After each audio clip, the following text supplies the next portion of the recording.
ಶ್ರೀಗುರುಭ್ಯೋ ನಮಃ. ಶ್ರೀ ಪರಮಗುರುಭ್ಯೋ ನಮಃ. ಶ್ರೀಮದಾನಂದತೀರ್ಥ ಭಗವತ್ಪಾದಾಚಾರ್ಯ ಗುರುಭ್ಯೋ ನಮಃ. ಹರಿ ಓಂ.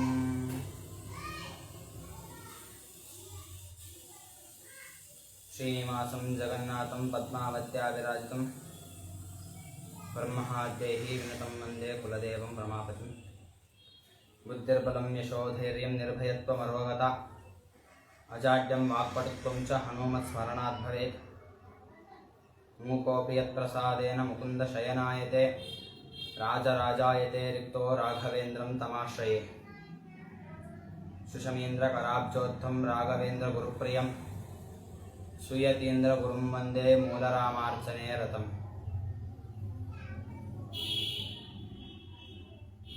ಅಧುನಾ ಪೀಠದಲ್ಲಿ ವಿರಾಜಮಾನರಾದ ನನ್ನ ವಿದ್ಯಾಗುರುಗಳಾದಂತಹ ಪರಮಪೂಜ್ಯ ಶ್ರೀ ಸುಬುಧೇಂದ್ರ ತೀರ್ಥರ ಚರಣಾರವಿಂದಗಳಲ್ಲಿ ನನ್ನ ಅನಂತ ಭಕ್ತಿಪೂರ್ವಕ ನಮಸ್ಕಾರಗಳನ್ನು ಸಲ್ಲಿಸುತ್ತಾ, ಶ್ರೀಗಳ ಆದೇಶದಂತೆ ಬೇಸಿಗೆ ಮತ್ತು ಅಧಿಕ ಮಾಸ ಪ್ರಯುಕ್ತವಾಗಿ ಈ ಒಂದು ಜ್ಞಾನಯಜ್ಞ ಕಾರ್ಯಕ್ರಮ ಅನ್ನೋದು ಪ್ರಾರಂಭವಾಗ್ತಾ ಇದೆ. ಇಂದಿನಿಂದ ಮೊದಲನೆಯ ಉಪನ್ಯಾಸಕರಾಗಿ ನಾನು ಭಾಗವತದ ಸಂದೇಶ ಎನ್ನುವಂತಹ ವಿಚಾರವನ್ನು ಆರಿಸಿಕೊಂಡು ಪ್ರವಚನವನ್ನು ಮಾಡೋದಕ್ಕೆ ಯಥಾಮತಿಯಾಗಿ ಪ್ರಯತ್ನವನ್ನು ಪಡ್ತೇನೆ ಅಂತ ಹೇಳ್ತಾ, ಭಾಗವತದ ಸಂದೇಶ ಅಂತ ನಾವು ಹೇಳೋದಕ್ಕೂ ಭಾಗವತವೇ ಸಂದೇಶ ಅಂತ ನಾವು ಹೇಳೋದಕ್ಕೂ ತುಂಬ ವ್ಯತ್ಯಾಸ ಬರ್ತದೆ. ಯಾಕೆ ಅಂತಂದರೆ, ಪ್ರಾರಂಭ ಈ ರೀತಿಯಾಗಿ ಮಾಡ್ತಾ ಇದ್ದಾರೆ. ಜನ್ಮಾದ್ಯಸ್ಯ ಯತೋನ್ಮಯಾದಿತರತಶ್ಚಾರ್ತೇಷ್ವಭಿಘ್ನಸ್ವರಾಟ್ ತೇನೇ ಬ್ರಹ್ಮಹೃದಾಯ ಆದಿಕವಯೇ ಮುಖ್ಯಂ ತಿಯಂ ಸೂರಯಃ ತೇಜೋ ವಾರಿಮೃಧಾಂ ಯಥಾ ವಿನಿಮಯೋ ಯತ್ರ ತ್ರಿಸರ್ಗೋ ಮೃಷಾ ಧಾಮ್ನಾ ಸ್ವೇನ ಸದಾ ನಿರಸ್ತಕುಹಕಂ ಸತ್ಯಂ ಪರಂ ಧೀಮಹಿ.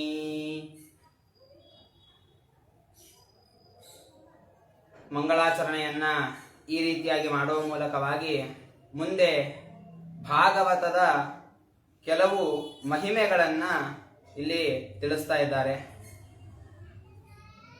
ವ್ಯಾಸರು ಅನೇಕ ಗ್ರಂಥಗಳ ರಚನೆಯನ್ನು ಮಾಡಿದ್ದಾರೆ.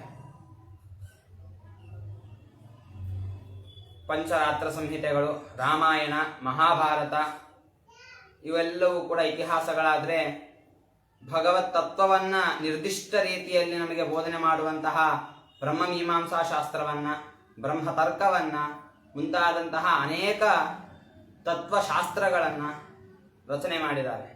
ಇಷ್ಟು ಮಾಡಿಯೂ ಕೂಡ ಸಾಮಾನ್ಯ ಜನರಿಗೆ ಇದು ಮುಟ್ಟೋದಿಲ್ಲ ಎನ್ನುವಂತಹ ಒಂದು ಕಾರಣದಿಂದ 17 ಪುರಾಣಗಳನ್ನು ವ್ಯಾಸರು ರಚನೆ ಮಾಡಿದ್ದಾರೆ. 18ನೇ ಪುರಾಣವೇ ಭಾಗವತ ಅಂತ ಇಲ್ಲಿ ತಿಳಿಸ್ತಾ ಇದ್ದಾರೆ. ಭಾಗವತವನ್ನ ಕೊನೆಗೆ ಯಾಕೆ ಹೇಳಿದ್ದು ಅಂತಂದ್ರೆ, ಅದಕ್ಕೆ ಮುಂದೆ ಒಂದು ಚಿಕ್ಕದಾದಂತಹ ಪುರಾಣ ಪೀಠಿಕೆ ಅನ್ನೋದು ಬರ್ತದೆ. ಆ ಕಾಲದಲ್ಲಿ ಅದನ್ನು ನೋಡೋಣ ಅಂತ ಹೇಳ್ತಾ, ಮೊದಲಿಗೆ ಭಾಗವತದ ಹಿರಿಮೆಯಂತಹದ್ದು ಅನ್ನೋದಂತಹ ವಿಚಾರದ ಬಗ್ಗೆ ನಾವು ವಿಚಾರ ಮಾಡೋಣ. ಋಗ್ವೇದಂ ಭಗವೋಧ್ಯೇಮಿ, ಯಜುರ್ವೇದಂ ಸಾಮವೇದಂ, ಅಥರ್ವಣಂ ಚತುರ್ಥಂ, ಇತಿಹಾಸಂ ಪುರಾಣಂ ಪಂಚಮಂ, ವೇದಾನಾಂ ವೇದಂ ಅಂತ. ಇದು ಛಾಂದೋಗ್ಯದಲ್ಲಿ ಬರುವಂತಹ ಒಂದು ಶ್ರುತಿ.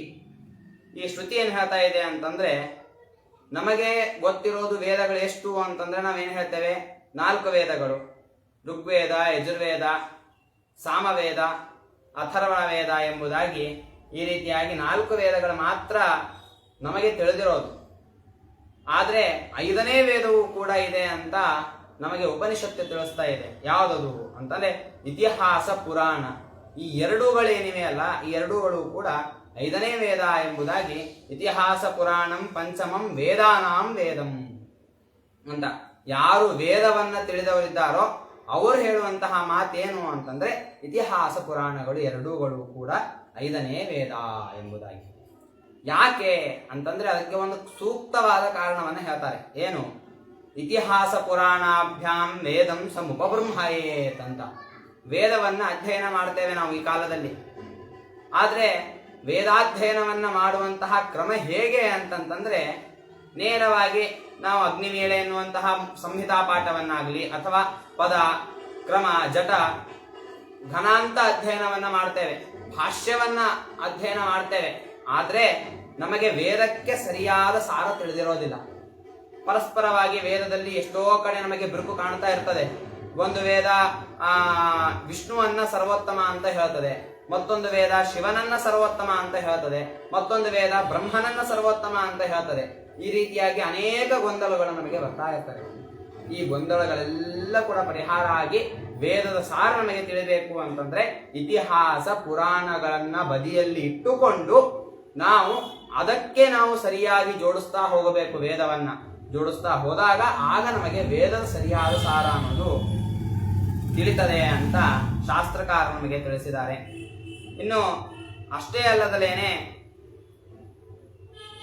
ಇತಿಹಾಸ ಮತ್ತು ಪುರಾಣಕ್ಕೂ ಇರುವಂತಹ ವ್ಯತ್ಯಾಸ ಏನು ಅಂತಂದ್ರೆ, ಇತಿಹಾಸ ಅಂದ್ರೆ ಏನು ಅಂತಂದ್ರೆ ಹಿಂದೆ ಯಥಾವತ್ತಾಗಿ ನಡೆದ ಘಟನೆಯನ್ನ ಯಥಾವತ್ತಾಗಿ ತಿಳಿಸುವಂತಹ ಯಾವ ಗ್ರಂಥವಿದೆಯೋ ಅದು ಇತಿಹಾಸ. ಅಲ್ಲೇ ಹೇಳ್ತಾ ಇದೆ ವಾಕ್ಯದಲ್ಲಿ, ಆಸ ಹಿಂದೆ ಈ ರೀತಿಯಾಗಿ ಆಗಿತ್ತು. ಅಂತಂದ್ರೆ ನಿಶ್ಚಯ ಅಂತ ಇದು ಪ್ರಸಿದ್ಧಿಯನ್ನ ತೋರಿಸ್ತಾ ಇದೆ. ಆದ್ರೆ ಪುರಾಣ ಅಂದ್ರೆ ಏನರ್ಥ ಅಂತಂದ್ರೆ ಪುರಾಪಿ ನವಂ ಪುರಾಣಂ ಅಂತ ಅರ್ಥ. ಅಂದ್ರೆ ಹಿಂದೆಯೂ ಕೂಡ ಹೊಸದಾದದ್ದನ್ನ, ಇಂದೂ ಕೂಡ ಹೊಸದಾದದ್ದನ್ನ ತಿಳಿಸುವಂತಹದ್ದೇ ಪುರಾಣ. ಯಾಕೆ ಹೊಸದಾದದ್ದನ್ನು ತಿಳಿಸ್ತದ್ರಿ? ಹಿಂದೆಂದ ನಾವು ಪುರಾಣ ಕೇಳ್ತಾನೆ ಬರ್ತಾ ಇದ್ದೇವೆ. ಕೃಷ್ಣ ಹುಟ್ಟಿದ, ಕಂಸನನ್ನ ಸಂಹಾರ ಮಾಡಿದ, ಮಹಾಭಾರತ ಯುದ್ಧವನ್ನ ಮಾಡಿದ, ಅವನು ಪರಂಧಾಮಕ್ಕೆ ಹೋದ. ಪುರಾಣದಲ್ಲಿ ಇರೋದಿಷ್ಟೇ ಅಲ್ಲ, ಮತ್ತೇನು ಹೊಸದಿದೆ ಅಂತಂದ್ರೆ ನಾವು ಸರಿಯಾಗಿ ಆಲೋಚನೆ ಮಾಡಿದಾಗ ಪ್ರತಿ ಬಾರಿಯೂ ಕೂಡ ಪುರಾಣವನ್ನ ಕೇಳಬೇಕಾದ್ರೆ ಒಂದೊಂದು ತತ್ವದ ಚಿಂತನೆ ನಮಗೆ ಆಗ್ತದೆ. ಹೊಸದಾದ ತತ್ವದ ಚಿಂತನೆ ಅನ್ನೋದು ನಮಗೆ ಪುರಾಣದಿಂದಾಗಿ ಆಗ್ತದೆ.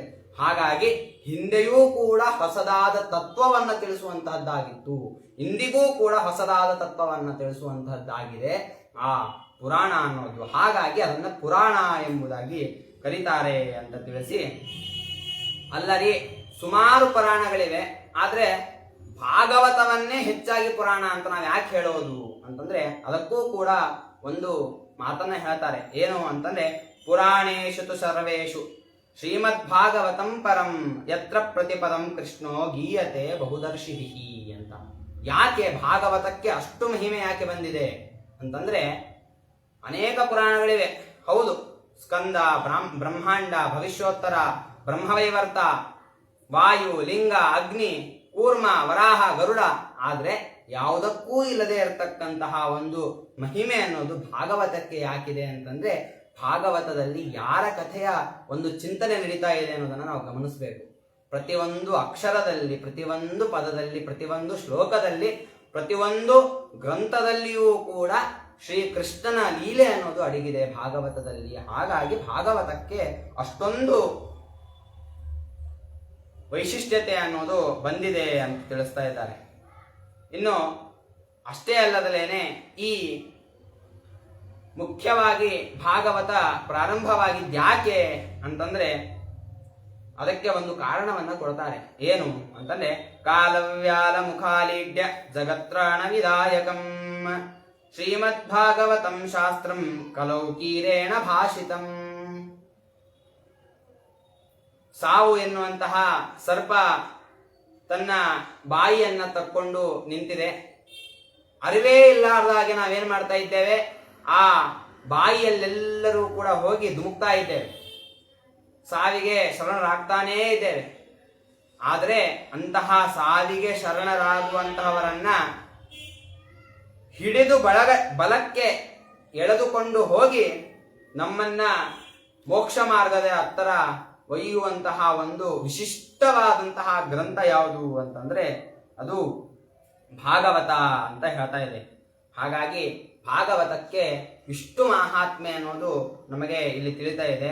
ಇನ್ನು ಅಷ್ಟೇ ಅಲ್ಲದಲೇನೆ ಭಾಗವತ ಮೋಕ್ಷವನ್ನ ಕೊಡೋದು ನಿಜ, ಆದ್ರೆ ಕೇವಲ ಮೋಕ್ಷವನ್ನ ಕೊಡೋದಲ್ಲ, ಹೊರತಾಗಿ ಇನ್ನೂ ಕೆಲ ಕೆಲಸಗಳನ್ನ ಭಾಗವತ ಮಾಡ್ತದೆ. ಏನದು ಏತಸ್ಮಾದಪರಂ ಕಿಂಚಿತ್ ಮನಃಶುದ್ಧಿಕರಂ ನಹಿ ಸಪ್ತಾಹೇನ ಶ್ರುತಂ ಚೈತತ್ ಸರ್ವಾರ್ಥ ಮುಕ್ತಿದಾಯಕಂ. ನಮಗೆ ದೊಡ್ಡದಾದ ರೋಗ ಯಾವುದು ಅಂತಂದ್ರೆ ಮನೋರೋಗ. ಮನೋರೋಗ ಅಂದ್ರೆ ಏನು ಅಂತಂದ್ರೆ ಮನಸ್ಸು ಸ್ಥಿರವಾಗಿ ಇರಲಾರ್ದ ಏನಿದೆ ಅಲ್ಲ, ಅದೇ ನಮಗಿರುವಂತಹ ಮನೋರೋಗ. ಇಂತಹ ಮನೋರೋಗಕ್ಕೆ ಒಂದೇ ಒಂದು ಔಷಧಿ ಇರೋದು ಭೂಲೋಕದಲ್ಲಿ. ಮತ್ತೊಂದು ಔಷಧಿಯನ್ನ ಎಲ್ಲಿ ಹುಡುಕಿದ್ರೂ ಕೂಡ ಸಿಗೋದಿಲ್ಲ, ಸಂಜೀವಿನಿ ಪರ್ವತದಲ್ಲಿಯೂ ಕೂಡ ಸಿಗೋದಿಲ್ಲ ಈ ಮನೋರೋಗಕ್ಕೆ. ಏನದು ಅಂತಂದ್ರೆ ಕಲುಷಿತವಾದ ಮನಸ್ಸನ್ನ ಸರಿಯಾಗಿ ಅದನ್ನ ಶುಭ್ರಪಡಿಸಿ ಭಗವಂತನ ಹತ್ತಿರ ಮನಸ್ಸು ಹೋಗೋ ರೀತಿಯಲ್ಲಿ ಮಾಡುವಂತದ್ದು ಯಾವುದು ಅಂತಂದ್ರೆ ಅದು ಭಾಗವತ. ಅದಷ್ಟೇ ಅಲ್ಲ, ಭಗವಂತನಲ್ಲಿ ಮನಸ್ಸು ಹೋಗೋ ರೀತಿಯಲ್ಲಿ ಮಾಡಿ ಯಾರು ಭಾಗವತವನ್ನು ಸಂಪೂರ್ಣವಾಗಿ ಸಪ್ತಾಹ ಕ್ರಮದಲ್ಲಿ ಶ್ರವಣ ಮಾಡ್ತಾರೋ ಅವರಿಗೆ ಮುಕ್ತಿದಾಯಕವೂ ಕೂಡ ಆಗಿದೆ. ಯಾಕೆ ಮನಸ್ಸಿನ ಬಗ್ಗೆ ಇಷ್ಟ್ಯಾಕೆ ಒತ್ತನ್ನ ಕೊಡ್ತಾ ಇದ್ದಾರೆ ಅಂತಂದ್ರೆ ಮನಯೇವ ಮನುಷ್ಯಾನಾಂ ಕಾರಣಂ ಬಂಧ ಮೋಕ್ಷಯೋಹೋ. ನಾವು ಮುಕ್ತಿಗೆ ಹೋಗಬೇಕಂದ್ರು ಅಥವಾ ಸಂಸಾರ ಬಂಧನದಲ್ಲೇ ಮತ್ತೆ ಮತ್ತೆ ತಿರುಗಬೇಕಂದ್ರೂ ಕೂಡ ಎರಡಕ್ಕೂ ಕೂಡ ಮುಖ್ಯವಾದ ಕಾರಣ ಯಾವುದು ಅಂತಂದ್ರೆ ಮನಸ್ಸು. ಯಾಕೆ? ನಾವು ಹೇಳಿದ ಮಾತನ್ನ ಮನಸ್ಸು ಕೇಳಿದ್ರೆ ನಾವು ಮೋಕ್ಷದತ್ತ ಹೋಗ್ತೇವೆ, ಮನಸ್ಸು ಹೇಳಿದ ಮಾತನ್ನ ನಾವು ಕೇಳಿದ್ರೆ ನಾವು ಸಂಸಾರದತ್ತ ತಿರುಗ್ತೇವೆ. ಯಾಕೆ? ಮನಸ್ಸು ಯಾವಾಗಲೂ ಕೂಡ ನಮಗೇನು ಹೇಳ್ತದೆ? ನಿನ್ನ ಸುಖಕ್ಕೆ ಏನು ಬೇಕೋ ಅದನ್ನ ನೀನು ಮಾಡ್ಕೋ, ಐಹಿಕ ಸುಖಕ್ಕೆ ಏನು ಬೇಕೋ ದುಡ್ಡು ಸಂಪಾದನೆ ಮಾಡು, ಬಂಗಲೆಯನ್ನ ತಗೋ, ಮತ್ತೊಬ್ಬರಿಗೆ ಏನಾದ್ರೂ ಪರವಾಗಿಲ್ಲ, ನೀನ್ ಚೆನ್ನಾಗಿರು, ಇದು ಮನಸ್ಸು ಹೇಳೋದು. ಆದ್ರೆ ನಮ್ಮ ಬುದ್ಧಿ ಹೇಳುವಂತಹ ಮಾತೇನಿದೆಯಲ್ಲ, ನೀನು ನಾಳಿನ ಸುಖಕ್ಕೋಸ್ಕರ ಇಂದು ನೀನು ಕಷ್ಟ ಪಡ್ತಾ ಇದ್ದಿ, ಆದ್ರೆ ಇಂದು ಕಷ್ಟ ಯಾಕೆ ಪಡ್ತಾ ಇದ್ದಿ ಅನ್ನೋದನ್ನ ನೀನು ತಿಳ್ಕೊಂಡಿ ಅಂತಂದ್ರೆ ನಾಳಿನ ಕಷ್ಟವೂ ಕೂಡ ನಿನಗೆ ಸುಖ ಆಗ್ತದೆ ಅಂತ ಆ ಬುದ್ಧಿ ಹೇಳುವಂತಹ ಮಾತನ್ನ ನಾವು ಮನಸ್ಸಿಗೆ ಒಪ್ಪಿಸ್ಬೇಕು. ಮನಸ್ಸನ್ನ ನಿಗ್ರಹವನ್ನ ಮಾಡಿದ್ರೆ ಆವಾಗ ನಮಗೆ ಮೋಕ್ಷ ಅನ್ನೋದು ಸುಲಭವಾಗಿ ಸಿಗತ್ತೆ ಅಂತ ತಿಳಿಸ್ತಾ, ಈ ಭಾಗವತಕ್ಕೆ ನಾವು ಹಿಂದೆ ಹೇಳಿದ್ವಿ ಕಾಲವ್ಯಾಲ ಅಂತ ಹೇಳುವ ಮೂಲಕವಾಗಿ ಸಾವಿನ ತುದಿಯಲ್ಲಿ ಇದ್ದಂತಹವರಿಗೆ ಮೋಕ್ಷದ ಮಾರ್ಗವನ್ನ ಕೊಡ್ತದೆ, ಬದುಕಿಸ್ತದೆ ಅದು ಅಂತ ನಾವು ಹೇಳಿದ್ವಿ. ಅದಕ್ಕೆ ನಿದರ್ಶನವಾಗಿ ಒಂದು ಕತೆ ಅನ್ನೋದು ಹೊರಟಿದೆ. ಹಿಂದೆ ಒಮ್ಮೆ ನಾರದರು ಎಲ್ಲಾ ಪುಣ್ಯಕ್ಷೇತ್ರಗಳನ್ನ, ಪುಷ್ಕರ, ಪ್ರಯಾಗ, ಕಾಶಿ, ಗೋದಾವರಿ, ಕಂಚಿ, ಕಾಳಹಸ್ತಿ, ಶ್ರೀರಂಗ, ರಾಮೇಶ್ವರ ಮುಂತಾದ ಎಲ್ಲ ಪುಣ್ಯಕ್ಷೇತ್ರಗಳನ್ನ ಸುತ್ತಿ ದರ್ಶನ ಮಾಡಿಕೊಂಡು ಎಲ್ಲಿಯೂ ಕೂಡ ನಾರದರಿಗೆ ಮನಸ್ಸಂತೋಷ ಆಗೋದೇ ಇಲ್ಲ. ಯಾಕೆಂದ್ರೆ ಹೆಸರಿಗೆ ಮಾತ್ರ ಪುಣ್ಯಕ್ಷೇತ್ರಗಳಾಗಿದ್ವು.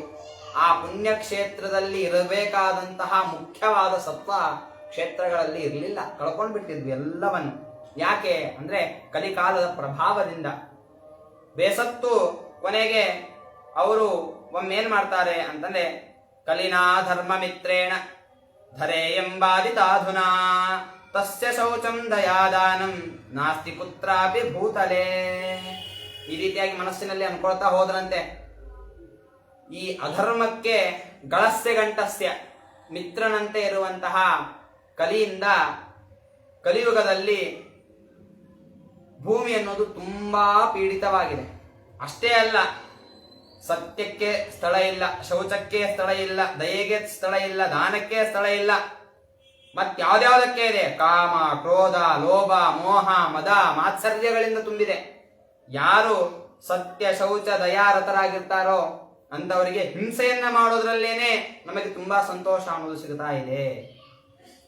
ಅಂತಹ ಒಂದು ದುಸ್ಥಿತಿಯಲ್ಲಿ ಈ ಭೂಮಿ ಅನ್ನೋದು ಇದೆ ಅಂತ ತಿಳಿಸಿ ಮತ್ತೊಂದು ವಿಚಿತ್ರವಾದ ಮಾತನ್ನ ಹೇಳ್ತಾ ಇದ್ದಾರೆ. ಏನು? ಅಟ್ಟಶೂಲ ಜನಪದಾಹ ಶಿವಶೂಲ ದ್ವಿಜಾತಯ ಕಾಮಿನ್ಯ ಕೇಶಶೂಲಿನ್ಯ ದೃಶ್ಯಂತೆ ಭೂಮಿ ಸರ್ವತಃ. ಜನರು ಹೇಗಾಗ್ತಾ ಇದ್ದಾರೆ ಅಂತಂದ್ರೆ ಅನ್ನದಾನಂ ಪರಂದಾನಂ ಅಂತ ಹೇಳಿದ್ದಾರೆ. ಅನ್ನವನ್ನ ಯಾವತ್ತಿಗೂ ಕೂಡ ಕ್ರಯ ವಿಕ್ರಯ ಮಾಡಬಾರದು, ಮಾಡಿದರೆ ಜಾತಿ ಭ್ರಷ್ಟನಾಗ್ತಾನೆ, ಧರ್ಮ ಭ್ರಷ್ಟನಾಗ್ತಾನೆ. ಆದ್ರೆ ಈ ಕಲಿಕಾಲದಲ್ಲಿ ಏನ್ ಮಾಡ್ತಾ ಇದ್ದಾರೆ? ಅನ್ನದ ಮಾರಾಟವನ್ನ ಮಾಡಿ ಜನರು ಬದುಕ್ತಾ ಇದ್ದಾರೆ. ಮತ್ತೊಂದು ಮಾತಿದೆ, ವಿದ್ಯಾದಾನ ಮತಃಪರಂ ಅಂತ. ಆ ಅನ್ನದಾನಕ್ಕಿಂತಲೂ ಶ್ರೇಷ್ಠವಾದ ದಾನ ವಿದ್ಯಾದಾನ. ಬ್ರಾಹ್ಮಣರು ಏನ್ ಮಾಡ್ತಾ ಇದ್ದಾರೆ ಅಂತಂದ್ರೆ ವಿದ್ಯೆಯನ್ನ ದಾನ ಮಾಡಬೇಕು. ಆದ್ರೆ ತಮ್ಮ ಒಂದು ಸ್ವಾರ್ಥಕ್ಕೆ ಸಂಪಾದನೆಗೋಸ್ಕರವಾಗಿ ವಿದ್ಯೆಯನ್ನ ಹೇಳಿಕೊಡೋರು ಕೂಡ ದುಡ್ಡನ್ನು ತಗೊಂಡು ವಿದ್ಯೆಯನ್ನು ಹೇಳಿಕೊಡ್ತಾ ಇದ್ದಾರೆ. ಇದು ಕೂಡ ತುಂಬಾ ಘೋರವಾದ ಶೋಚನೀಯ ಪರಿಸ್ಥಿತಿ ಅಂತ ನಾರದರು ಹೇಳ್ತಾ ಇದ್ದಾರೆ. ಇನ್ನು ಅಷ್ಟೇ ಅಲ್ಲದೆ ಇನ್ನೂ ಘನಘೋರವಾದಂತಹ ಪರಿಸ್ಥಿತಿ ಏನು ಅಂತಂದ್ರೆ, ಎರಡು ಕುಲದ ಸಂಪೂರ್ಣ ಜವಾಬ್ದಾರಿ ಒಂದು ಹೆಣ್ಣಿನ ಮೇಲೆ ಇರ್ತದೆ. ಅಂತಹ ಹೆಣ್ಣು ಮಕ್ಕಳು ಕೂಡ ದಾರಿಯನ್ನ ತಪ್ಪಿದ್ದಾರೆ. ಹಾಗಾಗಿ ತುಂಬಾ ದುಸ್ಥಿತಿಯಲ್ಲಿ ಭೂಲೋಕ ಅನ್ನೋದು ನಡೀತಾ ಇದೆ.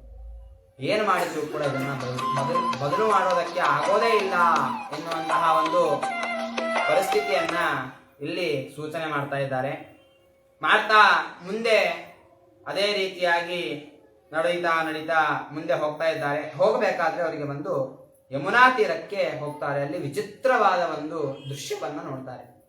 ಏನು ಅಂತಂದ್ರೆ, ತರುಣಿಯಾದಂತಹ ತಾಯಿ ಅಳ್ತಾ ಕೂತಿರ್ತಾಳೆ. ಮುದುಕರಾದ ಇಬ್ಬರು ಮಕ್ಕಳು ಮಲಗಿರ್ತಾರೆ. ಆಗ ನಾರದರು ಕೇಳ್ತಾರೆ, ಯಾಕಮ್ಮ ನೀನು ಅಳ್ತಾ ಇದ್ದಿ, ಯಾರು ನೀನು, ಎಲ್ಲಿಂದ ಬಂದಿದೀಯಾ ಅಂತ ಕೇಳಿದಾಗ ಆಗ ಆ ತರುಣಿ ಹೇಳ್ತಾ ಇದ್ದಾಳೆ, ಉತ್ಪನ್ನ ದ್ರವಿಡೇ ಚಾಹಂ ವೃದ್ಧಿಂ ಕರ್ನಾಟಕೆ ಗತ ಕಿಂಚಿತ್ ಸ್ಥಿತ ಮಹಾರಾಷ್ಟ್ರೇ ಗುರ್ಜರೇ ಜೀರ್ಣತಾಂಗತ. ಸ್ವಾಮಿ, ನಾನು ದ್ರವಿಡ ಪ್ರಾಂತದಲ್ಲಿ ಹುಟ್ಟಿದೆ, ಅಂದ್ರೆ ಈಗಿನ ತಮಿಳುನಾಡಿನಲ್ಲಿ ನಾನು ಹುಟ್ಟಿದೆ. ಮುಂದೆ ಕರ್ನಾಟಕಕ್ಕೆ ಬಂದೆ, ಅಲ್ಲಿ ನಾನು ಅತ್ಯಂತ ವಿಜೃಂಭಣೆಯಿಂದ ಅಭಿವೃದ್ಧಿಯನ್ನ ಹೊಂದಿದೆ. ಮುಂದೆ ಮಹಾರಾಷ್ಟ್ರಕ್ಕೆ ಬಂದೆ, ಅಲ್ಲಿ ಸ್ವಲ್ಪ ಕ್ಷೀಣಳಾದೆ. ನಾನು ಗುಜರಾತಿಗೆ ಬಂದೆ, ಸಂಪೂರ್ಣವಾಗಿ ನಾಶ ಆದೆ. ಆದ್ರೆ ಕೃಷ್ಣನ ಒಂದು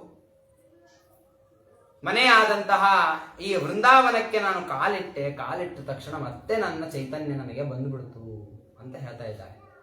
ಯಾರು ನೀನು, ನಿನ್ನ ಹೆಸರೇನು ಅಂತ ಕೇಳಿದಾಗ ಆಗ ಅವಳು ಹೇಳ್ತಾ ಇದ್ದಾಳೆ, ನನ್ನ ಹೆಸರು ಭಕ್ತಿ ಎಂಬುದಾಗಿ. ಇಲ್ಲಿ ಪ್ರತಿಯೊಂದು ಕಡೆಯೂ ಕೂಡ ನಾವು ಗಮನಿಸಬೇಕಾಗಿದ್ದು, ಮೊದಲಿಗೆ ಉತ್ಪನ್ನೇ ದ್ರವಿಡೇ ಚಾಹಂ ಅಂತ. ಉತ್ಪನ್ನ, ನಾನು ದ್ರವಿಡದಲ್ಲಿ ಹುಟ್ಟಿದೆ. ಯಾರಿಂದ ಅಂತಂದ್ರೆ, ನಾವು ಸಾಮಾನ್ಯವಾಗಿ ನೋಡ್ತಾ ಬಂದ್ರೆ ಭಕ್ತಿ ಪಂಥ ಅನ್ನೋದು ಹೆಚ್ಚಾಗಿ ತಮಿಳುನಾಡಿನಲ್ಲಿ ನಿಮಗೆ ಕಾಣುತ್ತದೆ. ಎಲ್ಲ ಕಡೆ ಕೂಡ ಸುಮಾರು ಗಲ್ಲಿಯಲ್ಲಿಯೂ ಕೂಡ ಸುಮಾರು ದೇವಾಲಯಗಳಿರ್ತವೆ. ಒಂದಲ್ಲ ಎರಡಲ್ಲ, ಸುಮಾರು ದೇವಾಲಯಗಳಿರ್ತವೆ. ಹಾಗಾಗಿ ಅಷ್ಟೇ ಅಲ್ಲದಲೇನೆ ಅಲ್ಲಿ ರಾಮಾನುಜರೇ ಮುಂತಾದಂತಹ ಅನೇಕ ಮಹನೀಯರು ಅಲ್ಲಿ ಹುಟ್ಟಿದ್ದರಿಂದ ಅಲ್ಲಿ ಭಕ್ತಿಯ ಒಂದು ಪ್ರಭಾವ ಅನ್ನೋದು ಪ್ರಾರಂಭ ಆಯಿತು. ಮುಂದೆ ಕರ್ನಾಟಕದಲ್ಲಿ ವೃದ್ಧಿಯನ್ನ ಹೊಂದಿದರು. ಕರ್ನಾಟಕದಲ್ಲಿ ಬಂದ ಹರಿದಾಸರುಗಳು, ಆಚಾರ್ಯರು, ನಮ್ಮ ಮತಸ್ಥಾಪನಾಚಾರ್ಯರಾದಂತಹ ಮಧ್ವಾಚಾರ್ಯರಿಂದ ಆರಂಭ ಮಾಡಿಕೊಂಡು ಮುಂದೆ ಬಂದಂತಹ ಜಯತೀರ್ಥರು, ವ್ಯಾಸರಾಜರು, ಪುರಂದರದಾಸರು, ಕನಕದಾಸರು, ಇದೇ ರೀತಿಯಾಗಿ ಜಗನ್ನಾಥದಾಸರು, ರಾಯರು ಮುಂತಾದ ಅನೇಕ ಯತಿಗಳಿಂದ ಆ ಭಕ್ತಿ ಪಂಥ ಅನ್ನೋದು ಬೆಳೀತಾ ಬಂತು. ಮುಂದೆ ಕರ್ನಾಟಕದಲ್ಲಿ ಸ್ವಲ್ಪ ಸ್ಥಿರವಾಗಿ ಇತ್ತು, ಸ್ವಲ್ಪ ಜೀರ್ಣವಾದರೂ ಕೂಡ ಪರವಾಗಿಲ್ಲ. ಯಾಕೆ ಅಂದ್ರೆ ಅಲ್ಲಿಯೂ ಕೂಡ ಅನೇಕ ಸಂತ ಮಹನೀಯರೆಲ್ಲರೂ ಕೂಡ ಬಂದರು. ಇನ್ನು ಅಷ್ಟೇ ಅಲ್ಲದಲೇನೆ ಆಗಿನ ಕಾಲದಲ್ಲಿ ಶಿವಾಜಿಯ ಒಂದು ಅತ್ಯಂತ ವೈಭವಯುತವಾದಂತಹ ರಾಜ್ಯಭಾರ ಅನ್ನೋದು ನಡೀತಾ ಇತ್ತು. ಧರ್ಮದ ನಿಷ್ಠೆ ಅನ್ನೋದು ಎಲ್ಲರಿಗೂ ಕೂಡ ಇತ್ತು. ಎಲ್ಲರಲ್ಲಿ ಭಕ್ತಿ ಜಾಗೃತ ಇತ್ತು. ಆದ್ರೆ ಯಾವಾಗ ಗುಜರಾತಕ್ಕೆ ಹೋದ್ರೋ ಆವಾಗ ಸಂಪೂರ್ಣವಾಗಿ ಭಕ್ತಿ ಅನ್ನೋದು ನಾಶ ಆಯಿತು. ಆದ್ರೆ ಪುನಃ ವೃಂದಾವನಕ್ಕೆ ಬಂದಾಗ ನನಗೆ ತಾರುಣ್ಯ ಅನ್ನೋದು ಬಂತು ಅಂತ ಆ ಭಕ್ತಿ ಹೇಳ್ತಾಳೆ. ಹೇಳಿ ಆ ನಾರದರಿಗೆ ಕೇಳ್ತಾ ಇದ್ದಾಳೆ, ಸ್ವಾಮಿ ನನಗೇನೋ ಬಂತು ತಾರುಣ್ಯ, ಆದ್ರೆ ನನ್ನ ಮಕ್ಕಳಿಬ್ರು ಕೂಡ ಮುದುಕರಾಗಿದ್ದಾರೆ. ಆವಾಗ ಅವರಿಗೆ ಆಶ್ಚರ್ಯ ಆಯಿತು. ತಾಯಿಗೆ ಯೌವನ, ಮಕ್ಕಳಿಗೆ ಮುದಿತನ. ಎಲ್ಲಿಯಾದ್ರೂ ಕೂಡ ನಾವು ಗಮನಿಸೋದೇನು ಗಮನಿಸ್ತೇವೆ? ತಾಯಿಗೆ ಮುದಿತನ ಇರ್ತದೆ, ಮಕ್ಕಳಿಗೆ ಯೌವನ ಇರ್ತದೆ. ಇಲ್ಲೇನೋ ಇದು ವೈಪರೀತ್ಯ ಅಂತ ಗಮನಿಸ್ತಾರೆ. ಆಗ ಅವಳು ಕೇಳ್ತಾಳೆ, ಸ್ವಾಮಿ ಇದು ಹೋಗಬೇಕು ಅಂತಂದ್ರೆ ಏನ್ ಮಾಡಬೇಕು ಅಂತ ಕೇಳಿದಾಗ ಆಗ ಆ ನಾರದರು ಹೇಳ್ತಾ ಇದ್ದಾರೆ, ನೀನೇನೋ ಚಿಂತೆ ಮಾಡಬೇಡ, ನಾನು ನಿನ್ನ ಈ ಚಿಂತೆ ಪರಿಹಾರ ಮಾಡ್ತೇನೆ ಅಂತ ಈ ನಾರದರು ಪುರಾಣಗಳನ್ನ, ವೇದ ಉಪನಿಷತ್ತುಗಳನ್ನೆಲ್ಲವನ್ನು ಕೂಡ ಹೇಳೋದಕ್ಕೆ ಪ್ರಾರಂಭ ಮಾಡ್ತಾರೆ. ಆದ್ರೆ ಎಲ್ಲವನ್ನೂ ಕೂಡ ಉಪದೇಶ ಮಾಡ್ತಾರೆ. ಅಲ್ಲಿ ಕೂತವರೆಲ್ಲವನ್ನೂ ಕೂಡ ಚಿಂತನೆ ಮಾಡ್ತಾರೆ. ಆ ಮಲಗಿದಂತಹ ತರುಣಿಯಾದಂತಹ ಭಕ್ತಿ ಮಾತ್ರ ಎದ್ದು ತುಂಬಾ ಚೈತನ್ಯದಿಂದ ನಡೆದಾಡೋಕ್ಕೆ ಪ್ರಾರಂಭ ಮಾಡ್ತಾಳೆ. ಆದ್ರೆ ಇಬ್ಬರು ಮಕ್ಕಳೇನಿರ್ತಾರಲ್ಲ, ಆ ಮಕ್ಕಳು ಅಲ್ಲಿ ಕಣ್ಣನ್ನ ಬಿಟ್ಟು ಮತ್ತೆ ಮಲಗಿ ಬಿಡ್ತಾರೆ. ಯಾರ ಇಬ್ರು ಮಕ್ಕಳು ಅಂತಂದ್ರೆ ಜ್ಞಾನ ಮತ್ತೆ ವೈರಾಗ್ಯಗಳು. ಕಲಿಕಾಲದ ಪ್ರಭಾವದಿಂದಾಗಿ ವೈರಾಗ್ಯ ಅಂತೂ ಇರಲೇ ಇಲ್ಲ. ಯಾವಾಗ ವೈರಾಗ್ಯವಿಲ್ವೋ ಆವಾಗ ಯಾರಿಗೂ ಕೂಡ ಜ್ಞಾನವೂ ಇದ್ದಿದ್ದಿಲ್ಲ. ಆ ಎಲ್ಲುಗಳು ಕೂಡ ಹೇಗೆ ಅಂದ್ರೆ ಪರಸ್ಪರ ಆಶ್ರಿತವಾಗಿರ್ತವೆ. ಜ್ಞಾನ ಬೇಕು ಅಂತಂದ್ರೆ ವೈರಾಗ್ಯ ಇರಬೇಕು, ವೈರಾಗ್ಯ ಬರಬೇಕು ಅಂದ್ರೂ ಜ್ಞಾನ ಬೇಕು. ಹಾಗಾಗಿ ಈ ರೀತಿಯಾದಂತಹ ಕಾಲದಲ್ಲಿ ಅವರು ತುಂಬಾ ಕಷ್ಟವನ್ನ ಪಡ್ತಾರೆ. ಎಷ್ಟು ಪ್ರಯತ್ನವನ್ನ ಮಾಡಿದ್ರು ಕೂಡ ಆ ಎರಡು ಮಕ್ಕಳನ್ನ ಎದುರಿಸೋದಕ್ಕೆ ಆಗೋದಿಲ್ಲ. ಆಗ ಅವ್ರು ಅನ್ಕೊಳ್ತಾರೆ, ಯತ್ಫಲಂ ತಪಸಾನೇತಿ ನ ಯೋಗೇನ ಸಮಾಧಿನ ತತ್ಫಲಂ ಲಭ್ಯತೆ ಧೀಮಾನ್ ಕಲೌ ಕೇಶವ ಕೀರ್ತನಾತ್. ತಪಸ್ಸಿನಿಂದ,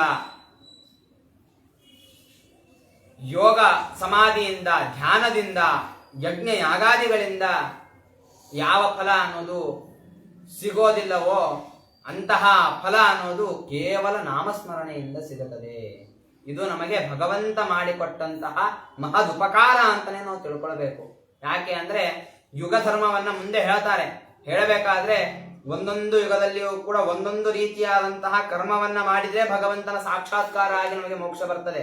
ಆದ್ರೆ ಕಲಿಯುಗದಲ್ಲಿ ಮಾತ್ರ ಭಗವಂತ ಮಾಡಿಕೊಟ್ಟ ಪರಮ ಉಪಕಾರ ಏನು ಅಂತಂದ್ರೆ ಕೇಶವನಾಮ ಸಂಕೀರ್ತನಂ ಕಲೌತು ಕೀರ್ತನಂ ಪ್ರೋಕ್ತಂ. ಕಲಿಯುಗದಲ್ಲಿ ಕೇವಲ ನೀವು ನಾಮ ಸಂಕೀರ್ತನೆಯನ್ನ ಮಾಡಿದ್ರೆ ಸಾಕು, ಭಗವಂತ ಓಡಿ ಬಂದು ನಿಮ್ಮ ಮುಂದೆ ಕುಣಿತಾನೆ ಅನ್ನೋದಕ್ಕೆ ನಿದರ್ಶನ ನಮ್ಮ ಗುರುರಾಯರು. ಯಾಕೆ ಅಂದ್ರೆ ನಾವು ಗುರುರಾಯರ ಚರಿತ್ರೆಯನ್ನು ನೋಡಿದಾಗ ಅವರು ಉಡುಪಿಗೆ ಹೋದಾಗ ಅಲ್ಲಿ ಇಂದು ಎನಗೆ ಗೋವಿಂದ ಎನ್ನುವಂತಹ ಕೃತಿಯನ್ನ ರಚನೆ ಮಾಡುವ ಸಂದರ್ಭದಲ್ಲಿ ಸಾಕ್ಷಾತ್ತಾಗಿ ಆ ಕೃಷ್ಣ ಮುಂದೆ ಬಂದು ನಿಂತು ಕುಣಿಯೋದಕ್ಕೆ ಪ್ರಾರಂಭ ಮಾಡ್ತಾನೆ, ಆ ಹಾಡಿಗೆ ತಾಳಕ್ಕೆ ತಕ್ಕ ಹಾಗೆ. ಇದರಿಂದ ನಮಗೆ ತಿಳಿಯೋದೇನು ಅಂತಂದ್ರೆ ಆ ಭಗವಂತನ ನಾಮ ಸ್ಮರಣೆಯನ್ನ ಮಾಡಿದ್ರೆ ಸಾಕು, ಭಗವಂತ ನಮ್ಮ ಹತ್ತಿರ ಬರ್ತಾನೆ. ಆದ್ರೆ ಪ್ರಕೃತ ಕಲಿಕಾಲ ಹೇಗಿದೆ ಅಂತ ಹೇಳ್ತಾ ಇದ್ದಾರೆ. ಕುಕರ್ಮಾಚರಣಾತ್ಸಾರ ಸರ್ವತೋ ನಿರ್ಗತೋಧುನಾ ಪದಾರ್ಥ ಸಂಸ್ಥಿತ ಭೂಮೌ ಬೀಜಹೀನಾಸ್ತು ಶಾಯಥಾ ಅಂತ. ಯಾರೊಬ್ರೂ ಕೂಡ ಸರಿಯಾದ ಆಚರಣೆ ಮಾಡ್ತಾ ಇಲ್ಲ, ಧರ್ಮ ನಿಷ್ಠೆ ಇಲ್ಲ, ಸತ್ಯ ಶೌಚ ದಯಾ ದಾನಪರರಾಗಿಲ್ಲ, ಮಾಡಬಾರದಂತಹ ಅನೇಕ ಕರ್ಮಗಳನ್ನ ಮಾಡ್ತಾ ಇದ್ದಾರೆ. ಏನನ್ನ ತಿನ್ನಬಾರದು ಅಂತ ಹೇಳಿದಾರೋ ಅದನ್ನ ತಿನ್ನುತ್ತಾರೆ, ಯಾವುದನ್ನ ಮಾಡಬಾರದು ಅಂತ ಹೇಳಿದಾರೋ ಅದನ್ನ ಮಾಡ್ತಾರೆ, ಏನನ್ನ ಮಾತಾಡಬಾರದು ಅಂತ ಹೇಳಿದಾರೋ ಅದನ್ನೆಲ್ಲವನ್ನು ಕೂಡ ಮಾಡ್ತಾ ಇರೋದ್ರಿಂದ ಭೂಲೋಕದಲ್ಲಿ ಇರ್ತಕ್ಕಂತಹ ಈ ಕರ್ಮಗಳು ಹೇಗಿವೆ ಅಂತಂದ್ರೆ, ಜಗತ್ತು ಹೇಗಾಗಿದೆ ಅಂತಂದ್ರೆ ಬೀಜಹೀನ ಸ್ತುಷಾಯಥ ಅಂತ. ಬೀಜ ಇಲ್ಲದೆ ಇರ್ತಕ್ಕಂತಹ ಕೇವಲ ಹೊಟ್ಟು ಅದನ್ನ ಭೂಮಿಯಲ್ಲಿ ಬಿತ್ತಿದ್ರೆ ಅದರಿಂದ ಯಾವುದಾದ್ರೂ ಬೆಳೆ ಬೆಳೀತದನ? ಬೆಳೆಯೋದಿಲ್ಲ. ಆ ರೀತಿಯಾಗಿ ನಮ್ಮ ಒಂದು ಕರ್ಮಗಳು ಕೂಡ ಏನಾಗಿವೆ ಅಂತಂತಂದ್ರೆ ಬೀಜ ಇಲ್ಲದೆ ಇರತಕ್ಕಂತಹ ಹೊಟ್ಟಿನ ರೀತಿಯಲ್ಲಿ ಇವೆ. ಈ ಕರ್ಮಗಳನ್ನ ಮಾಡಿದ್ರೆ ಏನು ಬಿಟ್ರೆ ಏನು, ಇದರಿಂದ ಯಾವುದೇ ರೀತಿಯಾದ ಪುಣ್ಯದ ಫಲ ಅನ್ನೋದು ನಮಗೆ ಸಿಗೋದಿಲ್ಲ ಅಂತ ತಿಳಿಸ್ತಾ ಇದ್ದಾರೆ. ಇನ್ನು ಅಷ್ಟೇ ಅಲ್ಲ, ಮಾಡುವಂತಹ ಕರ್ಮ ಎಂತಹದ್ದು ಅನ್ನೋದನ್ನು ತಿಳಿಸ್ತಾ ಇದ್ದಾರೆ. ಅತ್ಯುಗ್ರ ಭೂರಿ ಕರ್ಮಾಣೋ ನಾಸ್ತಿಕಾಡಾಂಬಿಕಾ ಜನಾಃ ತಿಷ್ಟಂತಿ ಸರ್ವತೀರ್ಥೇಶು ತೀರ್ಥಸಾರಸ್ತತೋ ಗತಃ. ಅಲ್ರಿ, ಕರ್ಮಗಳನ್ನು ಯಾಕೆ ಮಾಡೋದಿಲ್ಲ? ನಾವು ಕಾಶಿಗೆ ಹೋಗಿದ್ವಿ, ಕಾಶಿಯಲ್ಲಿ ನಾವು ಈ ಏನೋ ಒಂದು ಅಭಿಷೇಕವನ್ನ ಮಾಡಿದ್ವಿ, ಪ್ರಯಾಗಕ್ಕೆ ಹೋಗಿದ್ವಿ, ವೇಣಿದಾನವನ್ನ ಮಾಡಿದ್ವಿ, ಬದ್ರಿಗೆ ಹೋಗಿದ್ವಿ, ಶ್ರಾದ್ದವನ್ನ ಮಾಡಿದ್ವಿ, ಗಯಾಕ್ಕೆ ಹೋಗಿದ್ವಿ, ಶ್ರಾದ್ದ ಮಾಡಿದ್ವಿ. ಆಹಾ, ಯಾವ ಕರ್ಮಗಳು ಕೂಡ ಕರ್ಮಗಳನ್ನೇ ಆಗೋದಿಲ್ಲ. ಯಾಕೆ ಅಂತಂದ್ರೆ ತೀರ್ಥಕ್ಷೇತ್ರಗಳಾಗಿದ್ರೆ ಕರ್ಮಗಳಾಗ್ತವೆ, ತೀರ್ಥಕ್ಷೇತ್ರವೇ ಉಳಿದಿಲ್ಲ ಈಗ. ಯಾಕೆ? ಎಲ್ಲ ತೀರ್ಥಕ್ಷೇತ್ರಗಳಲ್ಲಿ ಏನಾಗ್ತಾ ಇದೆ ಅಂತಂದ್ರೆ ಕೆಲ ಜನರು ತಮ್ಮ ಒಂದು ಡಾಂಬಿಕತೆಯನ್ನ ತೋರಿಸ್ತಾ ಪಾಪ ಭಕ್ತಿ ಶ್ರದ್ಧೆಯಿಂದ ಬಂದಿರ್ತಾರೆ ಜನರು. ಪುಣ್ಯಕ್ಷೇತ್ರ ದರ್ಶನವನ್ನ ಮಾಡಿ ಒಂದಿಷ್ಟು ಕರ್ಮಾಚರಣೆಯನ್ನ ಮಾಡಿಕೊಂಡು ಹೋಗೋಣ ಅಂತ ಅವ್ರಿಗೇನ್ ಮಾಡ್ತಾರೆ, ಡಾಂಬಿಕತನದಿಂದ ಏನೋ ಇದ್ದಿದ್ದು ಇಲ್ಲಾರ್ದು ಏನೇನೋ ಹೇಳಿಬಿಟ್ಟು ಅವರ ಹತ್ರ ದುಡ್ಡನ್ನ ಎಳೆಯೋದಕ್ಕೋಸ್ಕರವಾಗಿ ಏನೇನೋ ಕರ್ಮಗಳನ್ನ ಮಾಡಿಸ್ಬಿಡ್ತಾರೆ. ಆ ಕರ್ಮಗಳು ಏನಾಗ್ತವೆ ಅಂತಂತಾನೆ ಮಾಡಬೇಕಾದ ಕರ್ಮವನ್ನ ಮಾಡಿಸ್ಲಾರ್ದಂಗೆನೆ ಏನೇನೋ ಕರ್ಮಗಳನ್ನ ಮಾಡಿಸ್ಬಿಡ್ತಾರೆ. ಆಗ ಆ ಕರ್ಮಗಳು ನಿಷ್ಫಲವಾಗಿ ಹೋಗ್ಬಿಡ್ತವೆ. ಹಾಗಾಗಿ ಯಾವ ಕ್ಷೇತ್ರಗಳು ಕೂಡ ಸಾರವನ್ನ ಇಟ್ಕೊಂಡಿಲ್ಲ, ಪುಣ್ಯಕ್ಷೇತ್ರಗಳು ಸಾರವನ್ನ ಕಳ್ಕೊಂಡು ಬಿಟ್ಟಿವೆ. ಕಾಮ ಕ್ರೋಧ ಮೋಹ ಲೋಭ ತೃಷ್ಣಾ ವ್ಯಾಕುಲ ಚೇತಸಃ ಸಮಾರಂಭಂತೆ ಕರ್ಮಾಣಿ ಕರ್ಮಸಾರಸ್ತತೋ ಗತಃ. ಇಲ್ಲಿವರೆಗೂ ಕೂಡ ತೀರ್ಥಕ್ಷೇತ್ರದಲ್ಲಿ ಸತ್ವ ಇಲ್ಲ ಅಂತ ಹೇಳಿದ್ರು. ಇವಾಗ ಮಾಡುವಂತಹ ಕರ್ಮದಲ್ಲಿಯೂ ಕೂಡ ಸತ್ವ ಇಲ್ಲ ಅಂತ ಹೇಳ್ತಾ ಇದ್ದಾರೆ. ಯಾಕೆ ಅಂತಂದ್ರೆ ಎಂತಹ ಕರ್ಮಗಳನ್ನ ಮಾಡಬೇಕು ಅಂತಂದ್ರೆ ಸತ್ಕರ್ಮಗಳನ್ನ ನಾವು ಮಾಡಬೇಕು. ಸತ್ಯ, ಶೌಚ, ದಯಾಪರವಾದಂತಹ ಕರ್ಮಗಳನ್ನ ನಾವು ಮಾಡಬೇಕು. ಆದ್ರೆ ಈಗ ಕರ್ಮಗಳನ್ನು ಯಾಕೆ ಮಾಡ್ತಾ ಇದ್ದಾರೆ? ದುಡ್ಡಿರೋರು ಏನ್ ಮಾಡ್ತಾ ಇದ್ದಾರೆ? ತಮ್ಮ ಹತ್ರ ದುಡ್ಡಿದೆ ತೋರಿಸ್ಬೇಕು, ನಾವು ಕರ್ಮ ಮಾಡ್ತಾ ಇದ್ದೇವೆ, ಶ್ರಮ ಮಾಡ್ತಾ ಇದ್ದೇವೆ ಅನ್ನೋ ಕಾರಣದಿಂದ ಅವರು ಮಾಡ್ತಾರೆ. ದುಡ್ಡು ಇಲ್ಲದೆ ಇರೋರು ಕರ್ಮಗಳನ್ನೇ ಮಾಡ್ಲಿಕ್ಕೆ ಹೋಗೋದಿಲ್ಲ. ನಮ್ಮ ಒಂದು ಒಪ್ಪತ್ತಿನ ಹೊಟ್ಟಿಗೇನೆ ಗತಿ ಇಲ್ಲ, ಯಾರು ಕರ್ಮ ಮಾಡ್ತಾರೆ ಬಿಡ್ರಿ ಅಂತ ಬಿಟ್ಬಿಡ್ತಾರೆ. ಹಾಗಾಗಿ ಇನ್ನು ಅಷ್ಟೇ ಅಲ್ಲದಲೇನೆ ಕಾಮ, ಕ್ರೋಧ, ಲೋಭ, ಮೋಹ ಇವುಗಳಿಂದಾಗಿ ಜನರು ಯಾವ ಕರ್ಮವನ್ನ ಮಾಡಬೇಕು ಆ ಕರ್ಮವನ್ನ ಮಾಡ್ತಾ ಇಲ್ಲ, ಯಾವ ಕರ್ಮವನ್ನ ಮಾಡಬಾರದು ಆ ಕರ್ಮಗಳನ್ನೇ ಮಾಡ್ತಾ ಇದ್ದಾರೆ. ಹಾಗಾಗಿ ಮಾಡುವಂತಹ ಕರ್ಮವೂ ಕೂಡ ನಿಸ್ಸತ್ವವಾಗಿ ಹೋಗಿದೆ. ಕರ್ಮದಲ್ಲಿಯೂ ಕೂಡ ಯಾವುದೇ ವಿಧವಾದಂತಹ ಒಂದು ಸಾರಕತೆ ಅನ್ನೋದು ಇಲ್ಲ ಅಂತ ತಿಳಿಸ್ತಾ ಇದ್ದಾರೆ. ಇನ್ನು ಅಷ್ಟೇ ಅಲ್ಲದಲೇನೆ ಹಿಂದೆ ನಾವು ಮನಸ್ಸಿನ ಬಗ್ಗೆ ಒಂದು ಮಾತನ್ನ ಕೇಳಿದ್ವಿ. ಮನಸ್ಸು ಶುಚಿಯಾಗಿದ್ರೆ ಆಗ ನಾವು ಭಗವಂತನ ಹತ್ರ ಮನಸ್ಸನ್ನ ಕೊಡಬಹುದು, ನಾವು ಮುಕ್ತಿಯನ್ನ ಸಾಧನೆ ಮಾಡಬಹುದು. ಮನಃಶುದ್ಧಿ ಆಗೋದಕ್ಕೋಸ್ಕರವಾಗಿ ಭಾಗವತ ಹೊರಟಿದೆ ಅಂತ ನಾವು ಕೇಳಿದ್ವಿ. ಈಗ ಮನಸ್ಸಿನ ಬಗ್ಗೆ ಮತ್ತೊಂದು ಮಾತನ್ನ ತಿಳಿಸ್ತಾ ಇದ್ದಾರೆ. ಮನಶ್ಚಾಯದ ಯಾಲ್ಲೋಭಾತ್ ದಂಬಾತ್ ಪಾಖಂಡ ಸಂಶಯಾತ್ ಶಾಸ್ತ್ರಾನ್ಯಭ್ಯಸನಾಚ್ಚೈವ ಧ್ಯಾನಯೋಗ ಫಲಂ ಗತಂ.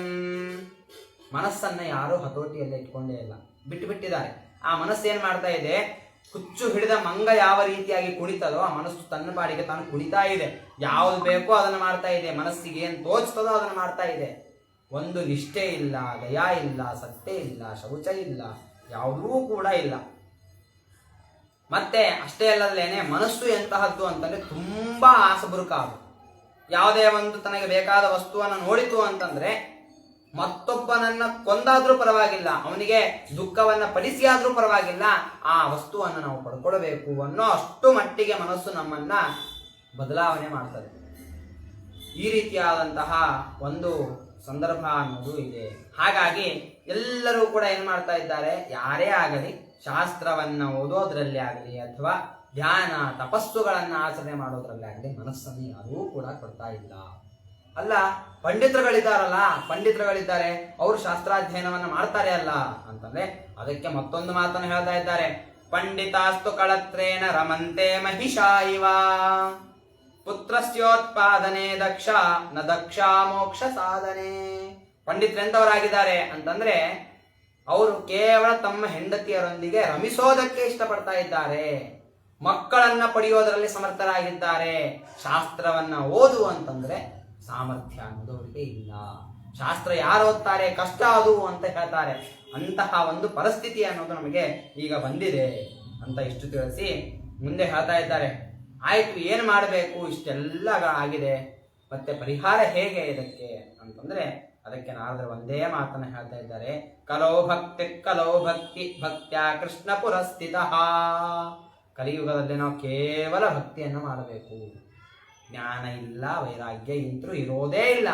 ಹಾಗಿದ್ದಾಗ ಭಕ್ತಿ ಪಥವನ್ನ ನಾವು ಹಿಡಿದ್ರೆ ಸಾಕು, ಭಗವಂತ ಪ್ರೀತನಾಗಿ ನಮ್ಮ ಮುಂದೆ ಬಂದು ನಿಂದಿರ್ತಾನೆ ಅಂತ ತಿಳಿಸಿ ಅವರು ಮಾಡಿದಂತಹ ವೇದ ಉಪನಿಷತ್ತೆಲ್ಲ ಅನುವಾದ ವ್ಯರ್ಥ ಆಯಿತು.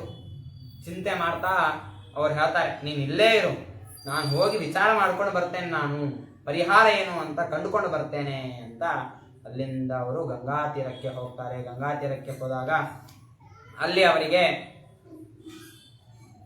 ಸನಕ ಸನಂದನಾದಿ ಬ್ರಹ್ಮ ಮಾನಸ ಪುತ್ರರು ಕಾಣಿಸ್ತಾರೆ. ಕಂಡಾಗ ಅವ್ರನ್ನ ಕುರಿತು ಹೇಳ್ತಾರೆ, ನಡೆದ ಘಟನೆಯನ್ನೆಲ್ಲ ತಿಳಿಸ್ತಾರೆ. ತಿಳಿಸಿದಾಗ ಆಗ ಆ ನಾರದರಿಗೆ ಆ ಸನಕ ಸನಂದನಾದಿಗಳು ಹೇಳ್ತಾ ಇದ್ದಾರೆ, ಹೋಗು, ಭಾಗವತದ ಅಧ್ಯಯನ ಮಾಡು, ಭಾಗವತದ ಉಪನ್ಯಾಸವನ್ನ ಅಲ್ಲಿ ಮಾಡಿಸು. ಆಗ ಪುನಃ ಜ್ಞಾನ ವೈರಾಗ್ಯಗಳು ಎದ್ದು ನಿಂದಿರ್ತವೆ, ಅವುಗಳಿಗೆ ಚೈತನ್ಯ ಅನ್ನೋದು ಬರ್ತದೆ. ಆಗ ನಾರದರು ಕೇಳ್ತಾರೆ, ಸ್ವಾಮಿ, ಸ್ವತಃ ವೇದ ಉಪನಿಷತ್ತುಗಳ ಶ್ರವಣವನ್ನ ಮಾಡಿಸಿದ್ದೇನೆ, ಪಾಠ ಮಾಡಿದ್ದೇನೆ, ಚಿಂತನೆ ಮಾಡಿದ್ದೇನೆ, ಆದರೂ ಕೂಡ ಹೇಳಲಾರದದ್ದು ಭಾಗವತದಿಂದ ಎದ್ದು ಬಿಡ್ತಾರಾ ಅಂತ ಕೇಳ್ತಾರೆ. ಅದಕ್ಕೆ ಆ ಸನಕ ಸನಂದರು ಹೇಳ್ತಾ ಇದ್ದಾರೆ, ಭಾಗವತದ ಮಹಾತ್ಮ್ಯ ಅಂತ ಇಂಥದ್ದಲ್ಲ, ತುಂಬಾ ಮಹಾತ್ಮ್ಯ ಅನ್ನೋದು ಇದೆ ಭಾಗವತಕ್ಕೆ. ಎಷ್ಟು ಇದೆ ಅಂತಂದ್ರೆ ಇಕ್ಷುಷ್ಟ್ವಾದಿ ಮಧ್ಯಾಂತಂ ಶರ್ಕರಾ ವ್ಯಾಪ್ಯ ತಿಷ್ಠತಿ ಪೃಥಗ್ಭೂತಾತು ಸಾ ಮಿಷ್ಟ ತಥಾ ಭಾಗವತಿ ಕಥಾ. ನಾವು ಕಬ್ಬನ್ನು ನೋಡಿರ್ತೇವೆ. ಕಬ್ಬು ಹೇಗಿರ್ತದೆ ಅಂತಂದ್ರೆ ನೀವು ಎಲ್ಲಿ ಜಗದ್ರೂ ಕೂಡ ಅದಕ್ಕೆ ಸೀನೆ ಕೊಡ್ತದೆ. ಅದು ನೀವು ಎಲ್ಲೇ ಕಚ್ಚಿದ್ರೂ ಕೂಡ ಸಿಹಿಯನ್ನೇ ಕೊಡ್ತದೆ. ಆದ್ರೆ ಆ ಕಬ್ಬಿನ ಸವಿ ನಮಗೆ ಬರಬೇಕು ಅಂತಂದ್ರೆ ಮೇಲಿರೋ ತೊಗಟೆಯನ್ನೆಲ್ಲ ತೆಗೆದು ಸರಿಯಾಗಿ ಜಗದು ತಿಂದ್ರೇನೆ ಅದರಲ್ಲಿರೋ ಸಿಹಿ ನಮಗೆ ಗೊತ್ತಾಗ್ತದೆ. ವೇದ ಅನ್ನೋದು ಕೂಡ ಅದೇ ರೀತಿ. ವೇದ ನೀನು ಮೇಲೆ ಮೇಲೆ ಮೇಲೆ ಮೇಲೆ ಹೇಳ್ತಾ ಹೋದ್ರೆ ಅದ್ರ ಸಾರ ಗೊತ್ತೇ ಆಗೋದಿಲ್ಲ. ಉಪನಿಷತ್ತು ಅಷ್ಟೇ ಗೊತ್ತೇ ಆಗೋದಿಲ್ಲ. ಆ ಉಪನಿಷತ್ತು ವೇದಗಳ ಸಾರ ಗೊತ್ತಾಗಬೇಕು ಅಂದ್ರೆ ಸರಿಯಾಗಿ ತಾತ್ಪರ್ಯ ಲಿಂಗಗಳನ್ನ, ಷಡ್ವಿಧ ತಾತ್ಪರ್ಯ ಲಿಂಗಗಳನ್ನ ಇಟ್ಟುಕೊಂಡು ಮಥನೆಯನ್ನ ಮಾಡಬೇಕು. ಮಥನೆಯನ್ನ ಮಾಡಿದಾಗ ಆ ವೇದ ಮತ್ತು ಉಪನಿಷತ್ತುಗಳ ಸಾರ ಅನ್ನೋದು ತಿಳಿಯುತ್ತದೆ. ಆದ್ರೆ ಭಾಗವತ ಏನಿದೆಯಲ್ಲ, ಇದು ಕಲ್ಸಕ್ರೆ ಇದ್ದಂಗೆ. ಇದೇನ್ ಮಾಡ್ತದೆ, ನೀನು ಎಲ್ಲೇ ಇಟ್ಕೋ, ಅದನ್ನ ಮೇಲಿಂದ ನೆಕ್ಕು, ಬಾಯಲ್ಲಿ ಇಟ್ಕೋ, ಆದ್ರೆ ಅದೇನ್ ಮಾಡ್ತದೆ, ನಮಗೆ ಎಲ್ಲ ಕಡೆಯಿಂದಲೂ ಕೂಡ ಸಿಹಿಯಾದಂತಹ ಪಾಕವನ್ನ ನಮಗೆ ಅದು ಕೊಡ್ತದೆ. ಹಾಗಾಗಿ ಇಂತಹ ಒಂದು ಕಲ್ಲ ಸಕ್ಕರೆ ರೀತಿಯಲ್ಲಿ ಇರುವಂತಹದ್ದು ಭಾಗವತವನ್ನ ನೀವು ಕೇಳಿದ್ರೆ ಸಾಕು, ಅಥವಾ ಒಂದು ಅಕ್ಷರ ಆಗಲಿ, ಒಂದು ಪಾದ ಆಗಲಿ, ಎಷ್ಟು ಕೇಳಿದ್ರೂ ಕೂಡ ಸಕ್ಕರೆಯನ್ನ ನೀನು 1000 ತುಂಡು ಮಾಡಿ 1000 ತುಂಡಿನ ಒಂದು ಅಂಶವನ್ನ ಬಾಯಲ್ಲಿ ಇಟ್ಕೊಂಡು ಸೀನೆ ಕೊಡ್ತದೆ. ಆದ್ರೆ ಕಬ್ಬು ಹಾಗಲ್ಲ, ನಾವು ಅದನ್ನ ಜಗಿಲೇಬೇಕು. ಸುಮ್ಮನೆ ತುಂಡು ಮಾಡಿ ಬಾಯಲ್ಲಿ ಇಟ್ಕೊಳ್ತೇವೆ, ಸಿಹಿ ಕೊಡು ಅಂತಂದ್ರೆ ಕೊಡೋದಿಲ್ಲ ಅದು. ಹಾಗೆ ವೇದ, ಆದ್ರೆ ಕಲ್ಸಕ್ರೆಯ ಸ್ಥಾನದಲ್ಲಿ ಭಾಗವತ ಇದೆ. ಹಾಗಾಗಿ ಅಷ್ಟೇ ಅಲ್ಲ, ಶ್ರೀಮದ್ ಭಾಗವತಂ ನಾಮ ಪುರಾಣಂ ರಸ ಏವ ಹಿ ಭಕ್ತಿ ಜ್ಞಾನ ವಿರಾಗಾಣಾಂ ಸೌಖ್ಯಾಯೈವ ಪ್ರಕಾಶಿತಂ. ಸಂಪೂರ್ಣ ರಸವತ್ತಾದಂತಹ ಕಲ್ಲು ಸಕ್ಕರೆ ರೀತಿಯಲ್ಲಿ ಇರ್ತಕ್ಕಂತಹ ಈ ಭಾಗವತದ ಪ್ರಾರಂಭ ಯಾಕೆ ಆಗ್ತಾ ಇದೆ ಅಂತಂದ್ರೆ ಭಕ್ತಿ ಜ್ಞಾನ ವೈರಾಗ್ಯಗಳ ಉದ್ಧಾರಕ್ಕೋಸ್ಕರವಾಗೇನೆ ಆಗ್ತಾ ಇದೆ ಅಂತ ಸನಕ ಸನಂದನಾದಿಗಳು ಈ ಮಾತನ್ನ ಹೇಳ್ತಾರೆ. ಆ ಸನಕ ಸನಂದನಾದಿಗಳನ್ನ ಕರೆದುಕೊಂಡು ಹೋಗಿ ಆ ಯಮುನಾ ತೀರದಲ್ಲಿ ಪ್ರಪ್ರಥಮ ಬಾರಿಗೆ ಭಾಗವತದ ಸಪ್ತಾಹವನ್ನ ನಾರದರು ನಡೆಸಿದಾಗ ಸಂಪೂರ್ಣ ಭಾಗವತದ ಸಪ್ತಾಹ ನಡೆಯುವ ಸಂದರ್ಭದಲ್ಲಿ ಆ ಜ್ಞಾನ ಭಕ್ತಿ ವೈರಾಗ್ಯಗಳು ಮೂರುಗಳು ಕೂಡ ತುಂಬಾ ತಾರುಣ್ಯವನ್ನ ಪಡೆದು ಚೈತನ್ಯವನ್ನ ಪಡೆದು ಅಲ್ಲಿಂದ ಎದ್ದು ಮುಂದೆ ಪ್ರಯಾಣವನ್ನ ಬಳಸ್ತವೆ ಅಂತ ತಿಳಿಸಿ, ಮುಂದೆ 2ನೇ ಬಾರಿ ನಡೆದಂತಹ ಸಪ್ತಾಹ ಅದು ನಮ್ಮ ಪರೀಕ್ಷಿತ್ ರಾಜನು ಪ್ರಾಯೋಪವೇಶಕ್ಕೆ ಕೂತಾಗ ಅಲ್ಲಿಗೆ ಬಂದಂತಹ ಶುಕಾಚಾರ್ಯರು ಈ ಭಾಗವತ ಸಪ್ತಾಹವನ್ನ ಮಾಡೋದಕ್ಕೆ ಪ್ರಾರಂಭ ಮಾಡ್ತಾರೆ. ಭಾಗವತ ಸಪ್ತಾಹವನ್ನ ಮಾಡೋ ಸಂದರ್ಭದಲ್ಲಿ ಮಾಡುವಂತಹ ವ್ಯಕ್ತಿ, ಮಾಡಿಸುವಂತಹ ವ್ಯಕ್ತಿ, ಕೇಳುವಂತಹ ಜನರು ಹೇಗೆ ಇರಬೇಕು ಅನ್ನುವಂತಹ ಒಂದು ನಿಯಮವನ್ನ ಹೇಳ್ತಾ ಇದ್ದಾರೆ. ಸತ್ಯೇನ ಬ್ರಹ್ಮಚರ್ಯೇಣ ಯಶಸ್ಸೋ ಶ್ರವಣಂ ಅಹಂ ತತಃ ಕಲೋ ವಿಶೇಷೋ ಹಿ ವಿಧಿ ಸಪ್ತಾದಿ ಮಾತ್ಮನಃ ಅಂತ. ಅಂದ್ರೆ ಕಲಿಯುಗದಲ್ಲಿ ಸಪ್ತಾಹವನ್ನ ಕೇಳುವಂತಹ ಜನರು ಸತ್ಯರತರಾಗಿರಬೇಕು, ಬ್ರಹ್ಮಚರ್ಯನಿಷ್ಠರಾಗಿರಬೇಕು. ಇನ್ನು ಅಷ್ಟೇ ಅಲ್ಲದಲೇನೆ ತುಂಬಾ ಜಿತೇಂದ್ರಿಯರಾಗಿರಬೇಕು. ಯಾಕೆ ಜಿತೇಂದ್ರಿಯರಾಗಿರಬೇಕು ಅಂತಂದ್ರೆ ಮನಸ್ಸು ಮತ್ತೆ ನಾಲಿಗೆ ಈ ಎರಡನ್ನ ಗೆಲ್ಲೋದು ತುಂಬಾ ಕಷ್ಟವಾದ ಸಂಗತಿ. ಯಾಕೆಂದ್ರೆ ನಾಲಿಗೆ ತಿನ್ನಬಾರದ ರುಚಿಯನ್ನ ಸವಿಬೇಕು ಎನ್ನುವಂತಹ ಒಂದು ಕಾರಣದಿಂದ ತಿಂದು ಬಿಡ್ತದೆ, ಆಡಬಾರದು ಮಾತನ್ನ ಆಡಿಬಿಡ್ತದೆ ನಾಲಿಗೆ.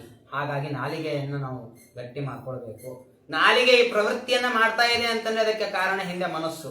ಹಾಗಾಗಿ ಆ ಮನಸ್ಸನ್ನು ಕೂಡ ನಾವು ನಿಗ್ರಹ ಮಾಡಬೇಕು ಅಂತ ಮನಸ್ಸನ್ನ ನಿಗ್ರಹ ಮಾಡಿ ಯಾರು ಸತ್ಯ ಶೌಚ ನಿಷ್ಠರಾಗಿ ಬ್ರಹ್ಮಚರ್ಯದಿಂದ ಆ 1 ವಾರದವರೆಗೆ ಯಾವುದೇ ರೀತಿಯಾದಂತಹ ಕಾಮಕರ್ಮಗಳನ್ನ ಮಾಡದೆ ಧರ್ಮನಿಷ್ಠರಾಗಿ ಯಾವುದೇ ರೀತಿಯಾದಂತಹ ನಿಷಿದ್ಧ ಪದಾರ್ಥಗಳನ್ನ ತಿನ್ನೋದಾಗಲಿ ಅಥವಾ ನಿಷಿದ್ಧ ವಚನಗಳನ್ನ ಮಾತಾಡೋದಾಗಲಿ ಇವುಗಳನ್ನ ಮಾಡಲಾರ್ದಂಗೇನೆ ಶೌಚಪರರಾಗಿ ಯಾರು ಈ ಸಪ್ತಾಹವನ್ನ ಕೇಳ್ತಾರೋ ಅಂತಹವರಿಗೆ ಅನೇಕ ಫಲಗಳಿವೆ ಅನ್ನೋದನ್ನ ತಿಳಿಸ್ತಾ ಇದ್ದಾರೆ.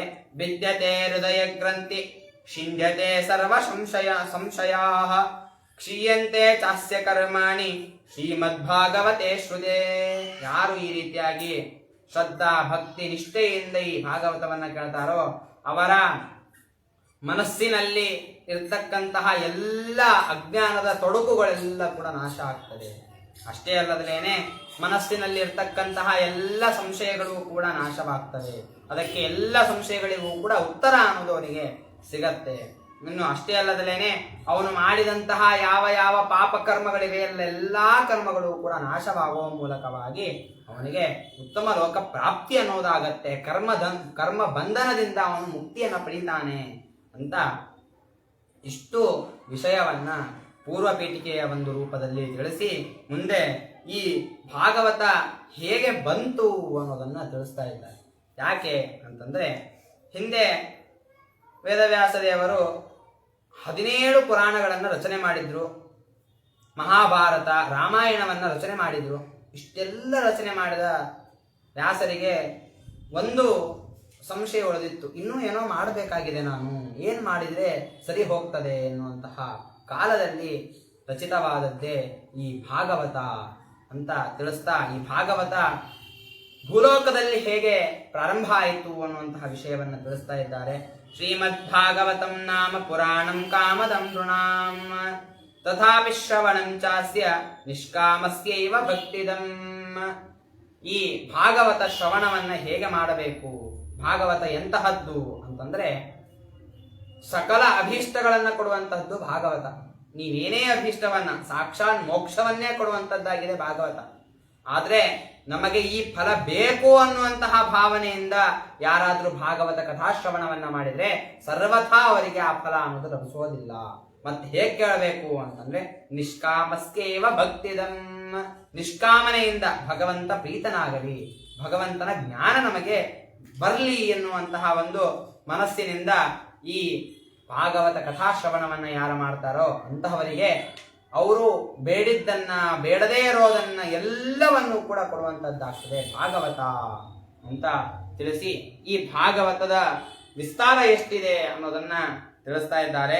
ಶ್ರೀಮದ್ ಭಾಗವತ ವಿದಸ್ಸುರತರು ತಾರಾಂಕುರ ಸಜ್ಜನಿ ಸ್ಕಂದೈರ್ದ್ವಾಶ ವಿಸ್ತತ ಪ್ರವಿಲಸತ್ ಭಕ್ತ್ಯಾಲವಾಲೋದಯ 32-300 ಚಸ್ಯ ವಿಲಸಚ್ಛಾಕ ಸಹಸ್ರಾಲಂ ಪರ್ಣಾದ್ಯಷ್ಟದಶೇಷ್ಟ ಅತಿ ಸುಲಭೋ ವರ್ವರ್ತಿ ಸರ್ವೋಪರಿ.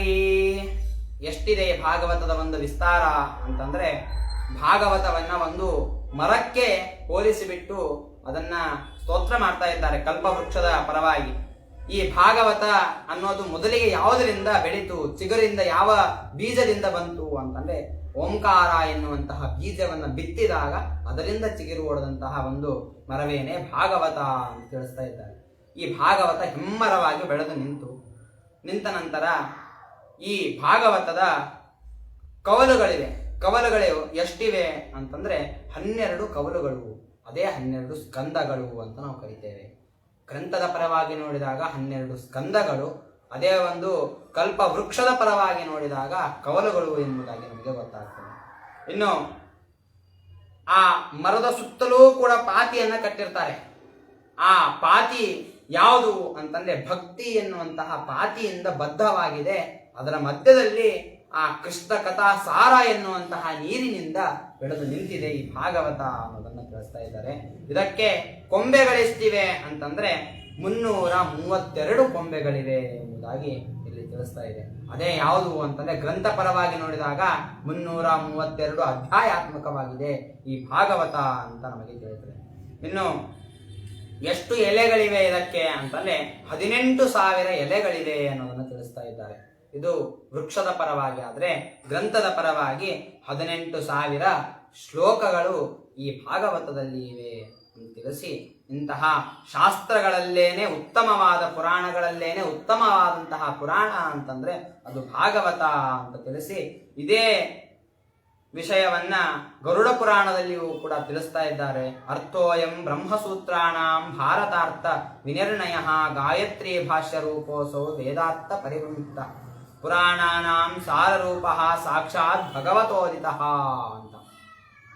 ಎಂತಹದ್ದು ಅಂತಂದ್ರೆ, ವೇದವ್ಯಾಸರು ವೇದವನ್ನ ಓದಿದ್ರೆ ನಮಗೆ ಅರ್ಥ ಬರೋದಿಲ್ಲ, ಅದರ ಸಾರ ತಿಳಿಯೋದಿಲ್ಲ ಅಂತ ಅವರೇನು ಮಾಡಿದ್ರು, ಬ್ರಹ್ಮಸೂತ್ರಗಳನ್ನು ರಚನೆ ಮಾಡಿದ್ರು. ಆ ವೇದದ ಅರ್ಥ ನಿರ್ಣಾಯಕವಾದ ಬ್ರಹ್ಮಸೂತ್ರಗಳ ರಚನೆಯನ್ನ ಮಾಡಿದ್ರು. ಆ ಬ್ರಹ್ಮಸೂತ್ರವನ್ನ ಓದಿದ್ರೂ ಕೂಡ ನಮಗೆ ಸರಿಯಾಗಿ ಸಾರ ತಿಳಿಯೋದಿಲ್ಲ. ಕೆಲವೊಮ್ಮೆ ಸಾಮಾನ್ಯ ಜನರಿಗೆ ಶಾಸ್ತ್ರವನ್ನು ಓದಿದವರಿಗೆ ಗೊತ್ತಾಗ್ತದೆ, ಸಾಮಾನ್ಯ ಜನರಿರ್ತಾರೆ ಗೊತ್ತಾಗೋದಿಲ್ಲ. ಅದಕ್ಕೇನು ಮಾಡಿದ್ರು, ಮಹಾಭಾರತದ ರಚನೆಯನ್ನ ಮಾಡಿದ್ರು. ಮಹಾಭಾರತವನ್ನ ಓದೋದು ಒಂದೇ, ಬ್ರಹ್ಮಸೂತ್ರವನ್ನು ಓದೋದು ಒಂದೇ. ಅದು ಶಾಸ್ತ್ರೀಯವಾಗಿರ್ತದೆ, ಇದು ಇತಿಹಾಸ ಕಥಾ ರೂಪದಲ್ಲಿ ಇರ್ತದೆ, ಅಷ್ಟೇ ವ್ಯತ್ಯಾಸ. ಈ ಮಹಾಭಾರತ ತುಂಬಾ ವಿಸ್ತಾರವಾದದ್ದು, 18 ಪರ್ವಗಳನ್ನು ಓದ್ತಾ ಕೊಡೋದಕ್ಕೆ ಆಗೋದಿಲ್ಲ. ಅದಕ್ಕೋಸ್ಕರ ಏನು ಮಾಡಿದ್ರು, ಅದರ ಒಂದು ಅರ್ಥದ ಸಾರವನ್ನು ತಿಳಿಸುವಂತಹ ಭಾಗವತದ ರಚನೆಯನ್ನು ಮಾಡಿದ್ರು. ಈ ಭಾಗವತ ಇನ್ನ ಎಂತಹದ್ದಾಗಿದೆ ಅಂತಂದ್ರೆ, ಓಂಕಾರದ ವ್ಯಾಖ್ಯಾನ ವ್ಯಾಹೃತಿ. ಆ ವ್ಯಾಹೃತಿಯ ವ್ಯಾಖ್ಯಾನ, ವ್ಯಾಹೃತಿ ಅಂತಂದ್ರೆ ಓಂ ಭೂಹು ಭುವಃ ಸ್ವಹ ಎನ್ನುವಂತಹ ಏನು ವ್ಯಾಹೃತಿ ಇದೆಯಲ್ಲ, ಇದು ವ್ಯಾಹೃತಿ. ಇದರ ವ್ಯಾಖ್ಯಾನವಾದದ್ದು ಯಾವುದು ಅಂತಂದ್ರೆ ಗಾಯತ್ರಿ ಮಂತ್ರ. ಯಾವುದು? ತತ್ಸವಿತುರ್ವರೆಣ್ಯಂ ಭರ್ಗೋ ದೇವಸ್ಯ ಧೀಮಹಿ ಧಿಯೋ ಯೋ ನ ಪ್ರಚೋದಯಾತ್ ಅಂತ 3 ಪಾದಗಳಿಂದ ಕೂಡಿದಂತಹ ಗಾಯತ್ರಿ. ಈ ಗಾಯತ್ರಿ ಭಾಷ್ಯ ರೂಪವಾಗಿದೆ. ಗಾಯತ್ರಿ ವೇದ ಮಂತ್ರ, ಆ ವೇದ ಮಂತ್ರಕ್ಕೆ ಭಾಷ್ಯ ರೂಪದಲ್ಲಿ ಇದೆ ಈ ಭಾಗವತ ಅನ್ನೋದನ್ನ ಇಲ್ಲಿ ತಿಳಿಸ್ತಾ ಇದ್ದಾರೆ.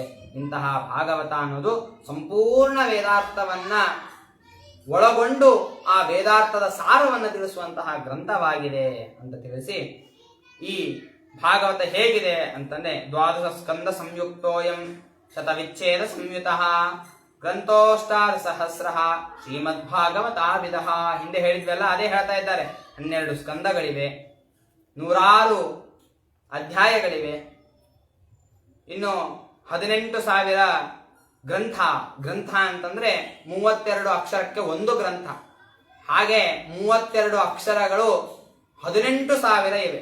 ಅಂತಂದ್ರೆ ಎಷ್ಟು ಅಕ್ಷರಗಳಿಂದ ಕೂಡಿದೆ ಅಂತಂದ್ರೆ 5,76,000 ಅಕ್ಷರಗಳಿಂದ ಕೂಡಿದಂತಹ ಗ್ರಂಥವಾಗಿದೆ ಈ ಭಾಗವತ ಅಂತ ತಿಳಿಸಿ, ಮುಂದೆ ಈ ಭಾಗವತದ ಮಂಗಲ ಪದ್ಯದ ವಿಚಾರವನ್ನು ಮಾಡ್ತಾ ಇದ್ದಾರೆ. ಜನ್ಮಾದ್ಯಸ್ಯ ಯತೋನ್ಮಯಾದಿತರತಶ್ಚಾರ್ತೇಷ್ವವಿಘ್ನಸ್ವರಾಟ್ ಅಂತ ಪ್ರಾರಂಭ ಆಗ್ತದೆ. ನಮ್ಮ ಬ್ರಹ್ಮಸೂತ್ರಗಳನ್ನು ನೋಡಿದಾಗ 2ನೆಯ ಸೂತ್ರ ಯಾವುದು ಅಂತಂದ್ರೆ ಓಂ ಜನ್ಮಾದ್ಯಸ್ಯೇತಃ ಓಂ ಅಂತ. ಮೊದಲನೇ ಸೂತ್ರ ಓಂ ಅಥಾತೋ ಬ್ರಹ್ಮ ಜಿಜ್ಞಾಸ ಓಂ ಅನ್ನೋದು ಮೊದಲನೇ ಸೂತ್ರ ಆದ್ರೆ, 2ನೆಯ ಸೂತ್ರ ಓಂ ಜನ್ಮಾದ್ಯಸ್ಯೇತಃ ಓಂ ಅಂತ. ಆ ಸೂತ್ರ ಏನು ಹೇಳ್ತಾ ಇದೆ? ಭಗವಂತನ ಲಕ್ಷಣವನ್ನ ಹೇಳ್ತಾ ಇದೆ. ಏನು ಲಕ್ಷಣ? ಏನು? ಜಗಜ್ಜನ್ಮಾದ್ಯಷ್ಟ ಕರ್ತೃತ್ವವೇನೆ ಭಗವಂತನ ಲಕ್ಷಣ. ಆ 2ನೇ ಸೂತ್ರವನ್ನ ಇಟ್ಟುಕೊಂಡು ಪ್ರಾರಂಭ ಮಾಡ್ತಾ ಇದ್ದಾರೆ. ಜನ್ಮಾದ್ಯಸ್ಯ ಯತಃ ಅಂತ ಹೇಳುವ ಮೂಲಕವಾಗಿ, ಯತಃ ಅಂತಂದ್ರೆ ಯಾವ ಬ್ರಹ್ಮನಿಂದ, ಅಸ್ಯ ಈ ಪ್ರಪಂಚಕ್ಕೆ, ಜನ್ಮಾದಿ ಸೃಷ್ಟಿ ಸ್ಥಿತಿ ಲಯ ನಿಯಮನ ಜ್ಞಾನ ಅಜ್ಞಾನ ಬಂಧ ಮೋಕ್ಷ ರೂಪವಾದಂತಹ 8 ಕಾರ್ಯಗಳು ನಡೀತವೋ ಅಂತಹ ಭಗವಂತನಿಂದ ರಚಿತವಾದದ್ದು ಈ ಭಾಗವತ ಅಂತ ತಿಳಿಸಿ, ಮತ್ತೆ ಇದು ವೇದ ಸಮಾನಾರ್ಥಕವಾಗಿದೆ ಅಂತ ಹೇಳಿದ್ರಲ್ಲ, ಹೇಗೆ ಅಂತಂದ್ರೆ ಕೊನೆಗೆ ಆ ಮಂಗಳಾಚರಣೆಯನ್ನ ಮುಗಿಸ್ಬೇಕಾದ್ರೆ ಸತ್ಯಂ ಪರಂ ಧೀಮಹಿ ಅಂತ ಹೇಳಿದ್ರು. ಧೀಮಹಿ ಎನ್ನುವಂತಹ ಶಬ್ದದ ಪ್ರಯೋಗ ನಾವು ಶಾಸ್ತ್ರದಲ್ಲಿ ಸಾಮಾನ್ಯವಾಗಿ ಎಲ್ಲಿಯೂ ಕೂಡ ಮಾಡೋದೇ ಇಲ್ಲ. ಹಾಗಾಗಿ ಮಾಡದೇ ಇರತಕ್ಕಂತಹ ಛಾಂದಸ ಪ್ರಯೋಗವನ್ನ, ವೈದಿಕ ಪ್ರಯೋಗವನ್ನ ಇಲ್ಲಿ ವೇದವ್ಯಾಸ ದೇವರು ಮಾಡಿರೋದ್ರಿಂದ ಧೀಮಹಿ ಅಂತ ನಾವು ಗಾಯತ್ರಿ ಮಂತ್ರದಲ್ಲಿ ಕೇಳ್ತೇವೆ. ಅಲ್ಲಿ ಗಾಯತ್ರಿ ಮಂತ್ರವನ್ನು ಹೇಳಬೇಕಾದ್ರೆ ತತ್ಸವಿತುರ್ವರೆಣ್ಯಂ ಭರ್ಗೋ ದೇವಸ್ಯ ಧೀಮಹಿ ಅಂತ ಹೇಳ್ತೇವೆ. ಹಾಗಾಗಿ ವೇದದಲ್ಲಿ ಇರ್ತಕ್ಕಂತಹ ಈ ಧೀಮಹಿ ಶಬ್ದದ ಪ್ರಯೋಗವನ್ನು ಇಲ್ಲಿ ಮಾಡಿರೋದ್ರಿಂದ ಇದು ಕೂಡ ವೇದ ತುಲ್ಯವಾಗಿದೆ ಅನ್ನೋದು ನಮಗೆ ಇಲ್ಲಿ ತಿಳಿತದೆ ಅಂತ ತಿಳಿಸಿ, ಇಂತಹ ಭಾಗವತದ ಕಥಾಮೃತದ ಪಾನವನ್ನ ಮಾಡಲೇಬೇಕು ಅನ್ನೋದನ್ನು ತಿಳಿಸ್ತಾ ಇದ್ದಾರೆ. ನಿಗಮ ಕಲ್ಪತರೋರ್ಗಲಿತಂ ಫಲಂ ಶುಕ ಮುಖಾದಮೃತ ದ್ರವ ಸಂಯುತಂ ಪಿಬತ ಭಾಗವತಂ ರಸಮಾಲಯಂ ಮುಹುರಹೋ ರಸಿಕಾ ಭುವಿ ಭಾವುಕಾ.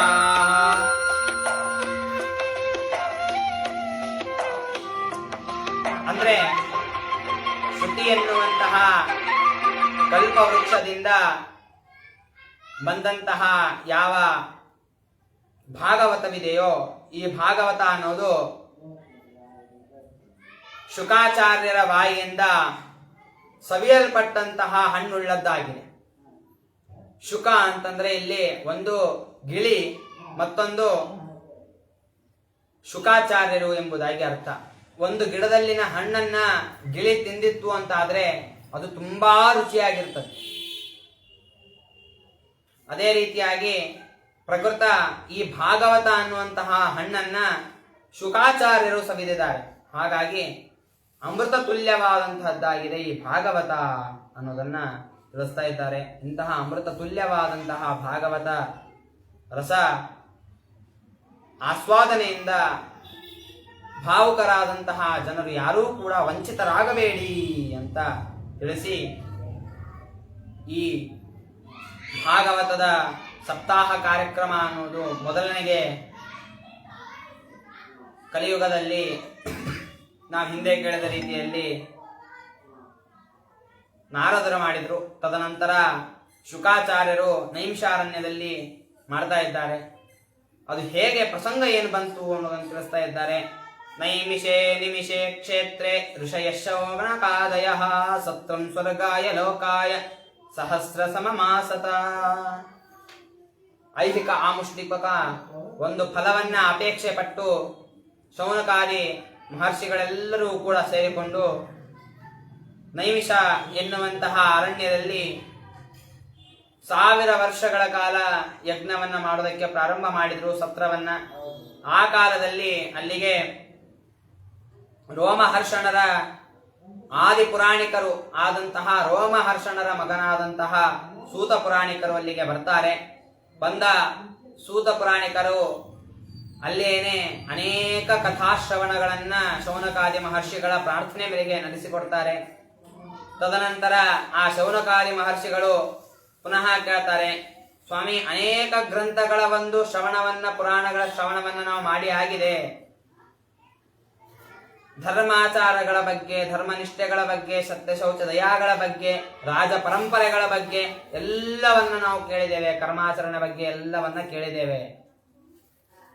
ಕೃಷ್ಣನ ಕಥೆಯನ್ನ ಹೇಳುವಂತಹ, ಭಗವದ್ಭಕ್ತರ ಕಥೆಯನ್ನ ಹೇಳುವಂತಹ ಯಾವುದಾದ್ರೂ ಒಂದು ಕಥಾಶ್ರವಣವನ್ನು ಮಾಡಿಸ್ರಿ ಅಂದಾಗ ಆಗ ಆ ಸೂತ ಪುರಾಣಿಕರು ಹೇಳ್ತಾ ಇದ್ದಾರೆ, ಇದಂ ಭಾಗವತಂ ನಾಮ ಪುರಾಣಂ ಬ್ರಹ್ಮ ಸಂಹಿತಂ ಉತ್ತಮ ಶ್ಲೋಕ ಸರಿತಂ ಚಕಾರ ಭಗವಾನ್ ಋಷಿ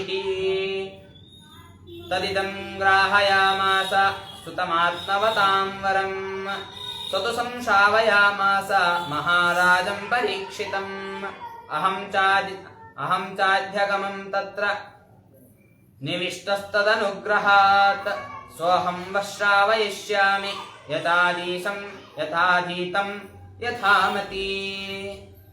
ಹಿಂದೆ ಭಗವಂತ ಈ ಭಾಗವತವನ್ನ ರಚನೆ ಮಾಡಿದ ತಕ್ಷಣದಲ್ಲೇನೆ ಇದನ್ನ ಶುಕಮಹರ್ಷಿಗಳಿಗೆ, ಮಗನಾದಂತಹ ಶುಕಮಹರ್ಷಿಗಳಿಗೆ ಉಪದೇಶವನ್ನ ಮಾಡಿಸಿದ.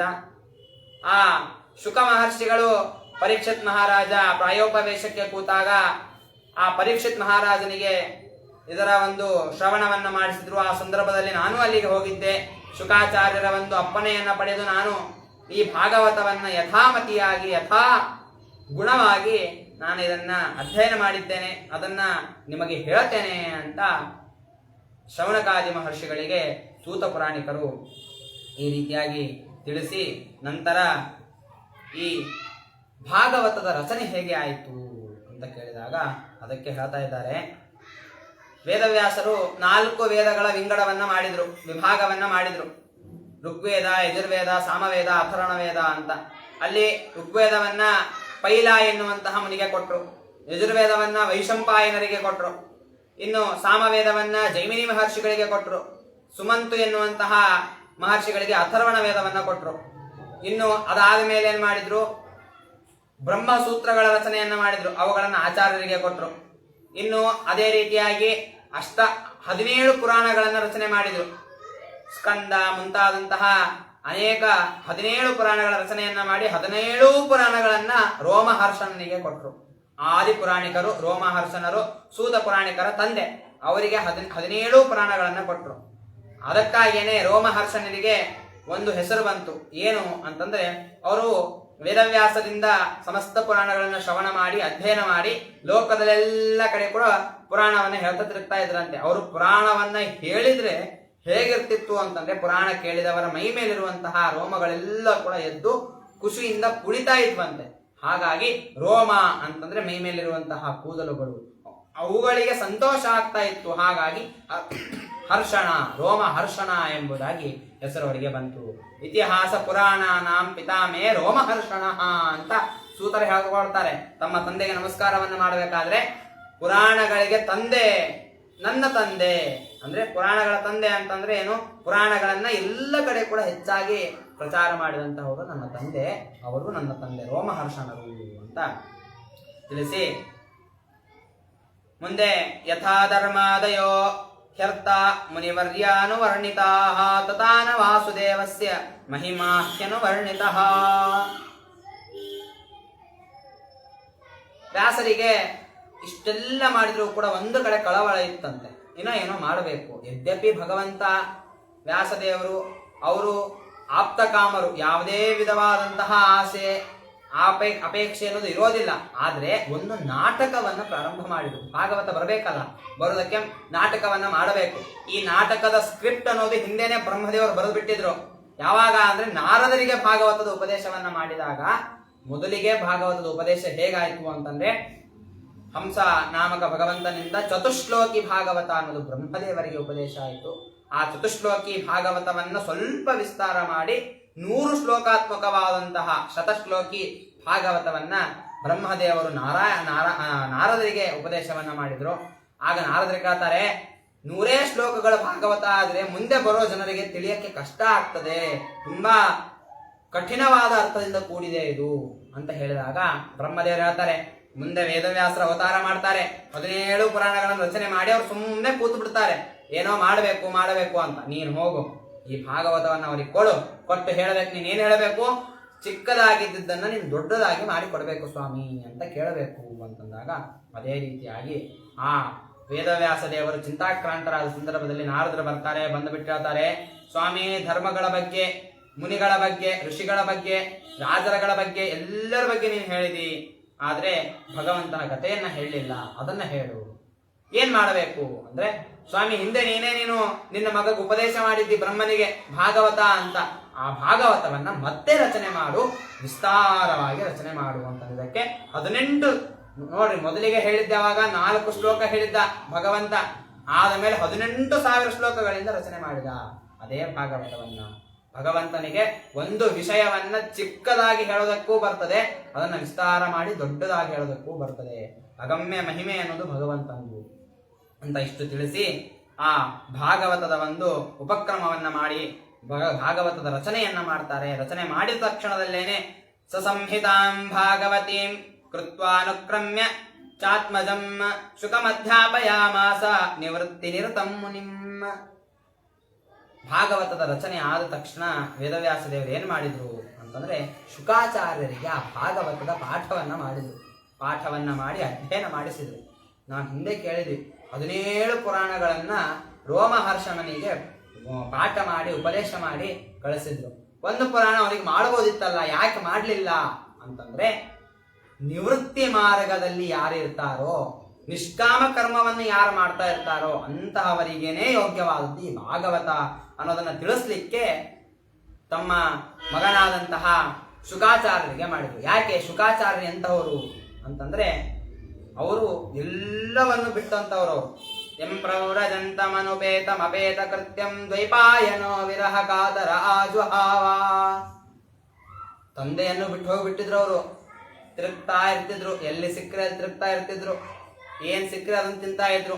ಮೈ ಮೇಲೆ ಬಟ್ಟೆ ಇತ್ತು, ಇಲ್ಲಾಂದ್ರೆ ಅದು ಇಲ್ಲ. ಮೈ ಎಲ್ಲ ಕೂಡ ಬೂದಿ ತರ ಇರ್ತಿತ್ತು, ಹೊಲಸಾಗಿರ್ತಿತ್ತು. ಕೂದಲುಗಳನ್ನೆಲ್ಲ ಹರಡ್ಕೊಂಡು ಬಿಟ್ಟಿರ್ತಿದ್ರು ಜಟೆಯನ್ನ. ಆದ್ರೆ ಮುಖ ನೋಡಲಿಕ್ಕೆ ಬ್ರಹ್ಮವರ್ಚಸ್ಸಿನಿಂದ ತುಂಬಿರ್ತಿತ್ತು, ತುಂಬಾ ಸುಂದರವಾದಂತಹ ಮುಖ ಇತ್ತು. ಅಂತವರು ಏನ್ ಮಾಡಿದ್ರು, ಎಲ್ಲ ತಮ್ಮ ತಂದೆಯನ್ನ ಬಿಟ್ಟು ಹೋಗ್ಬಿಟ್ರು. ಆವಾಗ ದ್ವೈಪಾಯಣೋ ವಿರಹ ಕಾತರ ಆಜುಹಾವ. ವಿರಹ ಕಾತರ, ತುಂಬಾ ಕಾತರತೆಯಿಂದ ಕೂಡಿಕೊಂಡು ಆ ಪುತ್ರ ಅಂತ ಆ ಶುಕಾಚಾರವನ್ನ ಕರೀತಾರೆ. ಕರೆದಾಗ ಪುತ್ರೇತಿ ತನ್ಮಯತೆಯ ತರಭೋಪಿನೇದುಹು ತಂ ಸರ್ವಭೂತ ಹೃದಯಂ ಮುನಿಮಾನತೋಸ್ಮಿ. ಯಾವಾಗ ಮಗ ಅಂತ ಕರೆದ ತಕ್ಷಣ ಅಕ್ಕಪಕ್ಕದಲ್ಲಿದ್ದ ಮರಗಳೆಲ್ಲ ಕೂಡ ಅಪ ಅಂತ ಮಾತಾಡ್ಲಿಕ್ಕೆ ಶುರು ಮಾಡಿತ್ತು.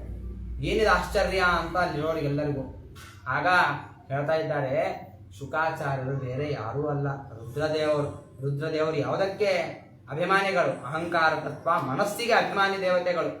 ವೃಕ್ಷಗಳಲ್ಲಿಯೂ ಕೂಡ ಜೀವ ಇರ್ತದೆ, ಮನಸ್ಸಿರ್ತದೆ. ಹಾಗಾಗಿ ನಾನು ಮಗ ಅಂತ ಕರೆದಾಗ ಆ ಮರದಲ್ಲಿರ್ತಕ್ಕಂತಹ ಆ ಮನಸ್ಸಿಗೆ ಅಭಿಮಾನಿಯಾದಂತಹ ಶುಕಾಚಾರ್ಯರು ಅಂದ್ರೆ ರುದ್ರದೇವರು ಅಪ್ಪ ಅಂತ ನನಗೆ ಪುನಃ ಉತ್ತರವನ್ನು ಕೊಟ್ಟರು. ಅಂತಹ ಶುಕಾಚಾರ್ಯರಿಗೇನೆ ಮಾತ್ರ, ನಿವೃತ್ತಿ ಮಾರ್ಗದಲ್ಲಿರುವಂತಹ ಶುಕಾಚಾರ್ಯರಿಗೆ ಮಾತ್ರ ಈ ಭಾಗವತದ ಉಪದೇಶವನ್ನು ವೇದವ್ಯಾಸದೇವರು ಮಾಡಿದ್ರು. ಆ ಶುಕಾಚಾರ್ಯರು ಮುಂದೆ ಸಾವಿನ ತುದಿಯಲ್ಲಿರ್ತಕ್ಕಂತಹ ಪರೀಕ್ಷಿತ್ ರಾಜನಿಗೆ ಈ ಭಾಗವತದ ಉಪದೇಶವನ್ನ ಮಾಡಿದ್ರು. ಯಾಕೆ ಸಾವಿಗೆ ತುದಿಗೆ ಪರೀಕ್ಷಿತ್ ಮಹಾರಾಜ ಹೋದ ಅಂದ್ರೆ, ಆ ಪಾಂಡವರ ಕೊನೆಗಾಲದಲ್ಲಿ ಪರೀಕ್ಷಿತನಿಗೆ ಪಟ್ಟಾಭಿಷೇಕವನ್ನ ಮಾಡಿದ್ರು. ಪಟ್ಟಾಭಿಷೇಕ ಮಾಡಿದ ನಂತರ ತುಂಬಾ ಸುಂದರವಾಗಿ ರಾಜ್ಯಭಾರವನ್ನ ಮಾಡಿದ. ಕಲಿಗೆ ತನ್ನ ರಾಜ್ಯದಲ್ಲಿ ಕಾಲಿಡೋದಕ್ಕೂ ಕೂಡ ಬಿಡ್ಲಿಲ್ಲ. ಕಲಿಯ ನಿಗ್ರಹವನ್ನ ಮಾಡಿ ರಾಜ್ಯಭಾರವನ್ನ ಮಾಡ್ತಾ ಇದ್ದ. ಅಷ್ಟು ತಲೆಮರ್ತನಾಗಿದ್ದ ಈ ಪರೀಕ್ಷಿತ್ ರಾಜ. ಆದ್ರೆ ಒಂದು ದಿವಸ ಬೇಟೆಗೆ ಹೋಗಿರ್ತಾನೆ, ತುಂಬಾ ಆಯಾಸ ಆಗಿರ್ತದೆ, ವಿಶ್ರಾಂತಿ ಪಡೆಯೋಕೆ ನೋಡ್ತಾನೆ. ಅತ್ತೈತ ನೋಡಿದಾಗ ಒಂದು ಗುಡಿಸಲು ಕಾಣ್ತದೆ, ಅಲ್ಲಿ ಹೋಗ್ತಾನೆ. ಯಾರಾದ್ರೂ ಅತಿಥಿ ಸತ್ಕಾರ ಮಾಡ್ತಾರೆ, ರಾಜ ಸತ್ಕಾರ ಮಾಡ್ತಾರೆ ಏನೋ ಅಂತ ನೋಡ್ತಾನೆ. ಆದ್ರೆ ಅಲ್ಲಿ ಶಮಿಕ ಮಹರ್ಷಿಗಳು ತುಂಬಾ ಧ್ಯಾನಾಸಕ್ತರಾಗಿ ಕೂತ್ಬಿಟ್ಟಿರ್ತಾರೆ. ಅವನು ಕರೀತಾನೆ, ಕೂಗ್ತಾನೆ, ಏನು ಮಾಡಿದ್ರು ಕೂಡ ಋಷಿಗಳು ಎದ್ದು ಬರೋದಿಲ್ಲ. ಅವನಿಗೆ ತುಂಬಾ ಆಯಾಸ ಆಗಿರ್ತದೆ, ಅದರಿಂದ ಮತಿಭ್ರಮಣೆ ಆಗಿಬಿಟ್ಟಿರ್ತದೆ. ಅವನಿಗೆ ಆಲೋಚನೆ ಮಾಡೋದಿಲ್ಲ, ಏನು ಆಲೋಚನೆಯನ್ನು ಮಾಡಲಾರ್ದಂಗೆ ಪಕ್ಕದಲ್ಲಿ ಒಂದು ಸರ್ಪ ಸತ್ತು ಬಿದ್ದಿರ್ತದೆ. ಆ ಸರ್ಪವನ್ನ ಆ ಬಾಣದ ತುದಿಯಿಂದ ಎತ್ತಿ ಋಷಿಗಳ ಕೊರಳಿಗೆ ಹಾಕಿ ಸುತ್ತಿ ಅಲ್ಲಿಂದ ಹೋಗಿಬಿಡ್ತಾನೆ. ಯಾರೋ ಒಂದು ಇಬ್ಬರು ಆ ಋಷಿಯ ಶಿಷ್ಯಂದ್ರು ಹೋಗಿ ಆ ಋಷಿಗಳ ಮಗನಾದಂತಹ ಶೃಂಗಿಗೆ ಹೇಳ್ತಾರೆ, ನಿಮ್ಮಪ್ಪನ ಕೊರಳಲ್ಲಿ ಯಾರೋ ಈ ರೀತಿ ಸತ್ತ ಹಾವನ್ನು ಸುತ್ತಿದ್ದಾರೆ. ಅದನ್ನ ಕೇಳಿದ ತಕ್ಷಣ ಆ ಶೃಂಗಿ ಎನ್ನುವಂತಹ 8 ವರ್ಷದ ಬಾಲಕ, ಅವನಿಗೆ ತುಂಬಾ ಬೇಜಾರಾಗಿ ಕೋಪ ಬರ್ತದೆ. ಆಗ ಮನಸ್ಸಿನಲ್ಲಿ ಅವರು ಬೈತಾರೆ, ರಾಜನಾದವನು ನೀನು ಕಾಪಾಡಬೇಕು, ಜನರನ್ನ ರಕ್ಷಣೆಯನ್ನ ಮಾಡಬೇಕು, ಧರ್ಮದಲ್ಲಿ ನೀನಿರಬೇಕು, ನೀನೇ ಧರ್ಮ ಭ್ರಷ್ಟನಾಗಿ ತಪಸ್ಸಿಗೆ ಕೂತ ಒಬ್ಬ ಮುನಿಗೆ ನೀನು ಅವಮಾನವನ್ನ ಮಾಡಿದೆಯಲ್ಲ, ನೀನು ಇನ್ನ 7 ದಿನಗಳಲ್ಲಿ ತಕ್ಷಕನಿಂದ ಕಚ್ಚಿ ನೀನು ಸಾವನ್ನ ಒಪ್ಪತಿ ಅಂತ. ಅದು ಕೋಪದಲ್ಲಿ ನುಡಿದಂತಹ ಮಾತುಗಳು ಶಾಪವಾಗಿ ಪರಿಣಾಮವನ್ನ ಹೊಂದುತ್ತದೆ.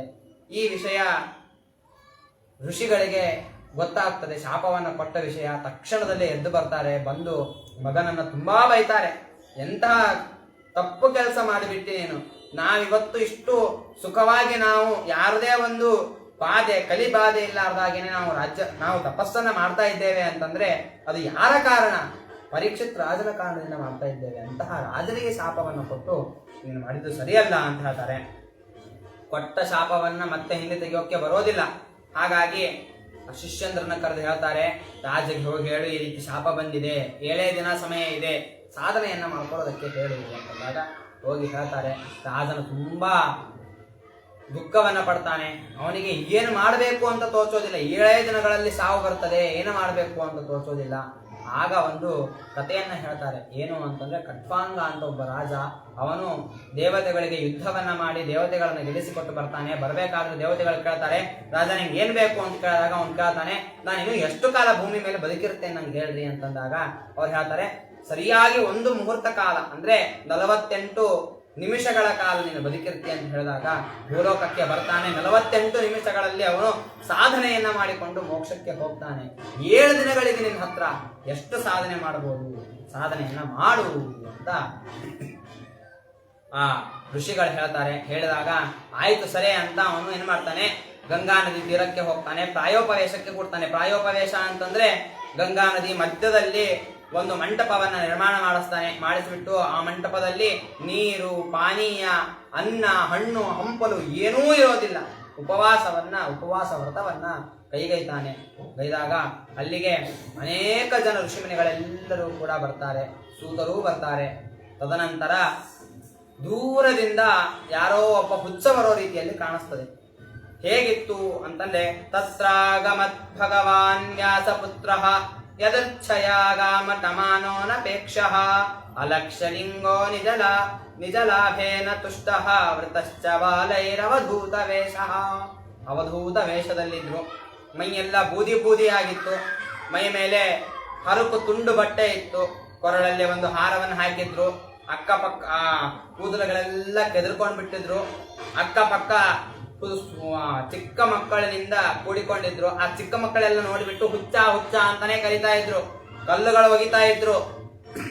ಆದ್ರೂ ಕೂಡ ಯಾವುದನ್ನೂ ಲೆಕ್ಕಿಸಲಾಗೇನೆ ಆ ಶುಕಾಚಾರ್ಯರು ನೇರವಾಗಿ ಬರ್ತಾ ಇರ್ತಾರೆ. ಬರುವಂತಹ ವಿಷಯ ಪರೀಕ್ಷಿತ್ ರಾಜನಿಗೆ ಗೊತ್ತಾಯ್ತು, ಶುಕಾಚಾರ್ಯರು ಅಂತ ಗೊತ್ತಾಗ್ತದೆ. ಗೊತ್ತಾದ ತಕ್ಷಣ ಅವನು ಹೋಗಿ ಅವರನ್ನ ಕರ್ಕೊಂಡು ಬರ್ತಾನೆ, ಅವರಿಗೆ ಸತ್ಕಾರವನ್ನ ಮಾಡ್ತಾನೆ. ಸತ್ಕಾರವನ್ನ ಮಾಡಿ ಆ ಶುಕಾಚಾರ್ಯರಿಗೆ ಕೇಳ್ತಾನೆ, ಸ್ವಾಮಿ, ನಾನು ಏನ್ ಮಾಡ್ಬೇಕೀಗ? 7 ದಿನ ಸಮಯ ಇದೆ ನನ್ನ ಹತ್ರ. 7 ದಿನದಲ್ಲಿ ಮಾಡುವಂತಹ ಕಾರ್ಯಗಳೇನು? ಯಾವುದನ್ನ ಕೇಳಬೇಕು, ಯಾವುದನ್ನ ನಾನು ಯಾವುದರ ಚಿಂತನೆಯನ್ನ ಮಾಡಬೇಕು, ಹೇಗೆ ನಾನು ಜೀವನವನ್ನ ಮಾಡಬೇಕು ಅನ್ನೋದು ನಮಗೆ ಗೊತ್ತೇ ಇಲ್ಲ. ನಮ್ಮ ಕಣ್ಣು, ಕಿವಿ, ಬಾಯಿ ಯಾವುದಕ್ಕೋಸ್ಕರವಾಗಿ ಯತನೆಯನ್ನ ಮಾಡಬೇಕು, ಪ್ರಯತ್ನವನ್ನ ಮಾಡಬೇಕು, ಯಾವುದನ್ನ ನೋಡಬೇಕು, ಯಾವುದನ್ನ ಕೇಳಬೇಕು, ಯಾವ ವಿಚಾರದ ಚಿಂತನೆಯನ್ನ ಮಾಡಬೇಕು, ನಾಮಸ್ಮರಣೆಯನ್ನ ಮಾಡಬೇಕು, ಏನು ಹೇಳ್ರಿ ಅಂತ ಹೇಳಿದಾಗ ಶುಕಾಚಾರ್ಯರು ಆ ಪರೀಕ್ಷಿತ್ ಮಹಾರಾಜನಿಗೆ ಹೇಳ್ತಾ ಇದ್ದಾರೆ, ಶ್ರೋತವ್ಯಾನೀಹ ರಾಜೇಂದ್ರ ನೃಣಾಂ ಸಂತಿ ಸಹಸ್ರಶಃ ಅಂತ. ನೀನಂದು ಏನು ಕೇಳಬೇಕು ಅಂತಂದು ಕೇಳೋ ವಿಷಯ 100 ಇದೆ. ಕೇಳ್ತಾ ಕೂತ್ರೆ ಸಮಯ ಸಾಲಲ್ಲ, ಅಷ್ಟು ವಿಷಯ ಇದೆ ಕೇಳೋದು. ಆದರೆ ನೀವೇನು ಮಾಡ್ತಾ ಇದ್ದೀರಿ ಮನುಷ್ಯರು? ಎಲ್ಲ ಸಮಯವನ್ನು ವ್ಯರ್ಥವನ್ನು ಮಾಡ್ತಾ ಇದ್ದೀರಿ. ಹೇಗೆ? ನಿದ್ರಯಾ ಹ್ರಿಯತೆ ನಕ್ತಂ ಯವಾಹೇನ ನವಂ ವಯಃ. ಅರ್ಧ ನಿಮ್ಮ 100 ವರ್ಷ ಆಯಸ್ಸಿನಲ್ಲಿ ಅರ್ಧ ಆಯಸ್ಸನ್ನು ನೀವೇನ್ ಮಾಡ್ತೀರಿ? ನಿದ್ದೆ ಮಾಡಿ ಕಳೀತೀರಿ. 50 ವರ್ಷ ನಿದ್ದೆಯಲ್ಲೇ ಹೋಗ್ಬಿಡ್ತು. ತದನಂತರ ಬಾಲಕರಾಗಿದ್ದಾಗ ತಾಯಿ ತೊಡೆ ಮಲ್ಲಿ ಆಟ ಆಡೋದು, ಮಲಗೋದು, ಈ ಕಾರ್ಯದಲ್ಲಿ ಕಳೀತೀರಿ. ಯೌವನಾವಸ್ಥೆ ಬಂದಾಗ ವಿದ್ಯಾಭ್ಯಾಸ, ತಮ್ಮ ಒಂದು ಕೆಲಸ ಕಾರ್ಯ, ಇವುಗಳಲ್ಲಿ ನಿಮ್ಮ ಒಂದು ಆಯಸ್ಸನ್ನ ಕಳೀತೀರಿ. ತದನಂತರ 25 ವಯಸ್ಸು ದಾಟಿತು ಅಂತಂದ್ರೆ ಮದುವೆ, ಮಕ್ಕಳು ಅಂತ ಸಂಸಾರದಲ್ಲಿ ನಿಮ್ಮ ಆಯಸ್ಸನ್ನ ಕಳೀತೀರಿ. ಈ ರೀತಿಯಾಗಿ ನಾಳಿನ ಸುಖಕ್ಕೋಸ್ಕರವಾಗಿ ಹಿಂದೆ ಹಿಂದೆ ಹಿಂದೆ ಹಿಂದೆ ಹಿಂದೆ ಕಷ್ಟಪಡ್ತಾನೆ ಹೋಗ್ತೀರಿ. ಕೊನೆಯವರೆಗೂ ಕೂಡ ಸುಖವನ್ನು ನೀವು ಪಡೋದೇ ಇಲ್ಲ. ಮತ್ತೆ ಏನ್ ಮಾಡಬೇಕು ಸುಖವನ್ನ ಪಡಬೇಕು ಅಂತಂದ್ರೆ? ಅದಕ್ಕೆ ಹೇಳ್ತಾರೆ, ಭಗವಂತನ ನಾಮಸ್ಮರಣೆಯನ್ನ ಮಾಡಬೇಕು, ಭಗವಂತನ ಆ ಕಥಾಶ್ರವಣವನ್ನ ಮಾಡಬೇಕು ಅಂತ ಹೇಳ್ತಾ ಇದ್ದಾರೆ. ಹೇಗೆ ಆ ಶ್ರವಣವನ್ನ ಹೇಗೆ ಮಾಡಬೇಕು, ಭಗವಂತನ ಚಿಂತನೆಯನ್ನ ಹೇಗೆ ಮಾಡಬೇಕು ಅಂತಂದ್ರೆ ಅದನ್ನ ಮುಂದಿನ ಉಪನ್ಯಾಸದಲ್ಲಿ ಕೇಳೋಣ ಅಂತ ಹೇಳ್ತಾ ಇಂದಿನ ಉಪನ್ಯಾಸವನ್ನ ಇಲ್ಲಿಗೆ ಮುಗಿಸ್ತಾ ಇದ್ದೇವೆ. ಅಸ್ಮದ್ ಗುರುವಂತರ್ಗತ ರಾಘವೇಂದ್ರ ತೀರ್ಥ ಗುರುವಂತರ್ಗತ ಭಾರತೀಯ ರಮಣ ಮುಖ್ಯ ಪ್ರಾಣಾಂತರ್ಗತ ಕುಲದೇವತಾತ್ಮಕ ಶ್ರೀ ಲಕ್ಷ್ಮೀ ವೆಂಕಟೇಶ್ವರ ಅಭಿನ್ನ ಮೂಲರಾಮಚಂದ್ರ ಪ್ರಿಯತಾಂ ಮಧ್ವಾಂತರ್ಗತ ಶ್ರೀಕೃಷ್ಣ ಅರ್ಪಣಮಸ್ತು. ಕಾಯೇನ ವಾಚಾ ಮನಸೇಂದ್ರಿಯರ್ವ ಬುದ್ಧ್ಯಾತ್ಮನಾಮ ಪ್ರಕೃತೆ ಸ್ವಭಾವ ಕರೋಮಿ ಯದ್ಯತ್ ಸಕಲಂ ಪರಸ್ಮೈ ನಾರಾಯಣಾಯೇತಿ ಸಮರ್ಪಯಾಮಿ.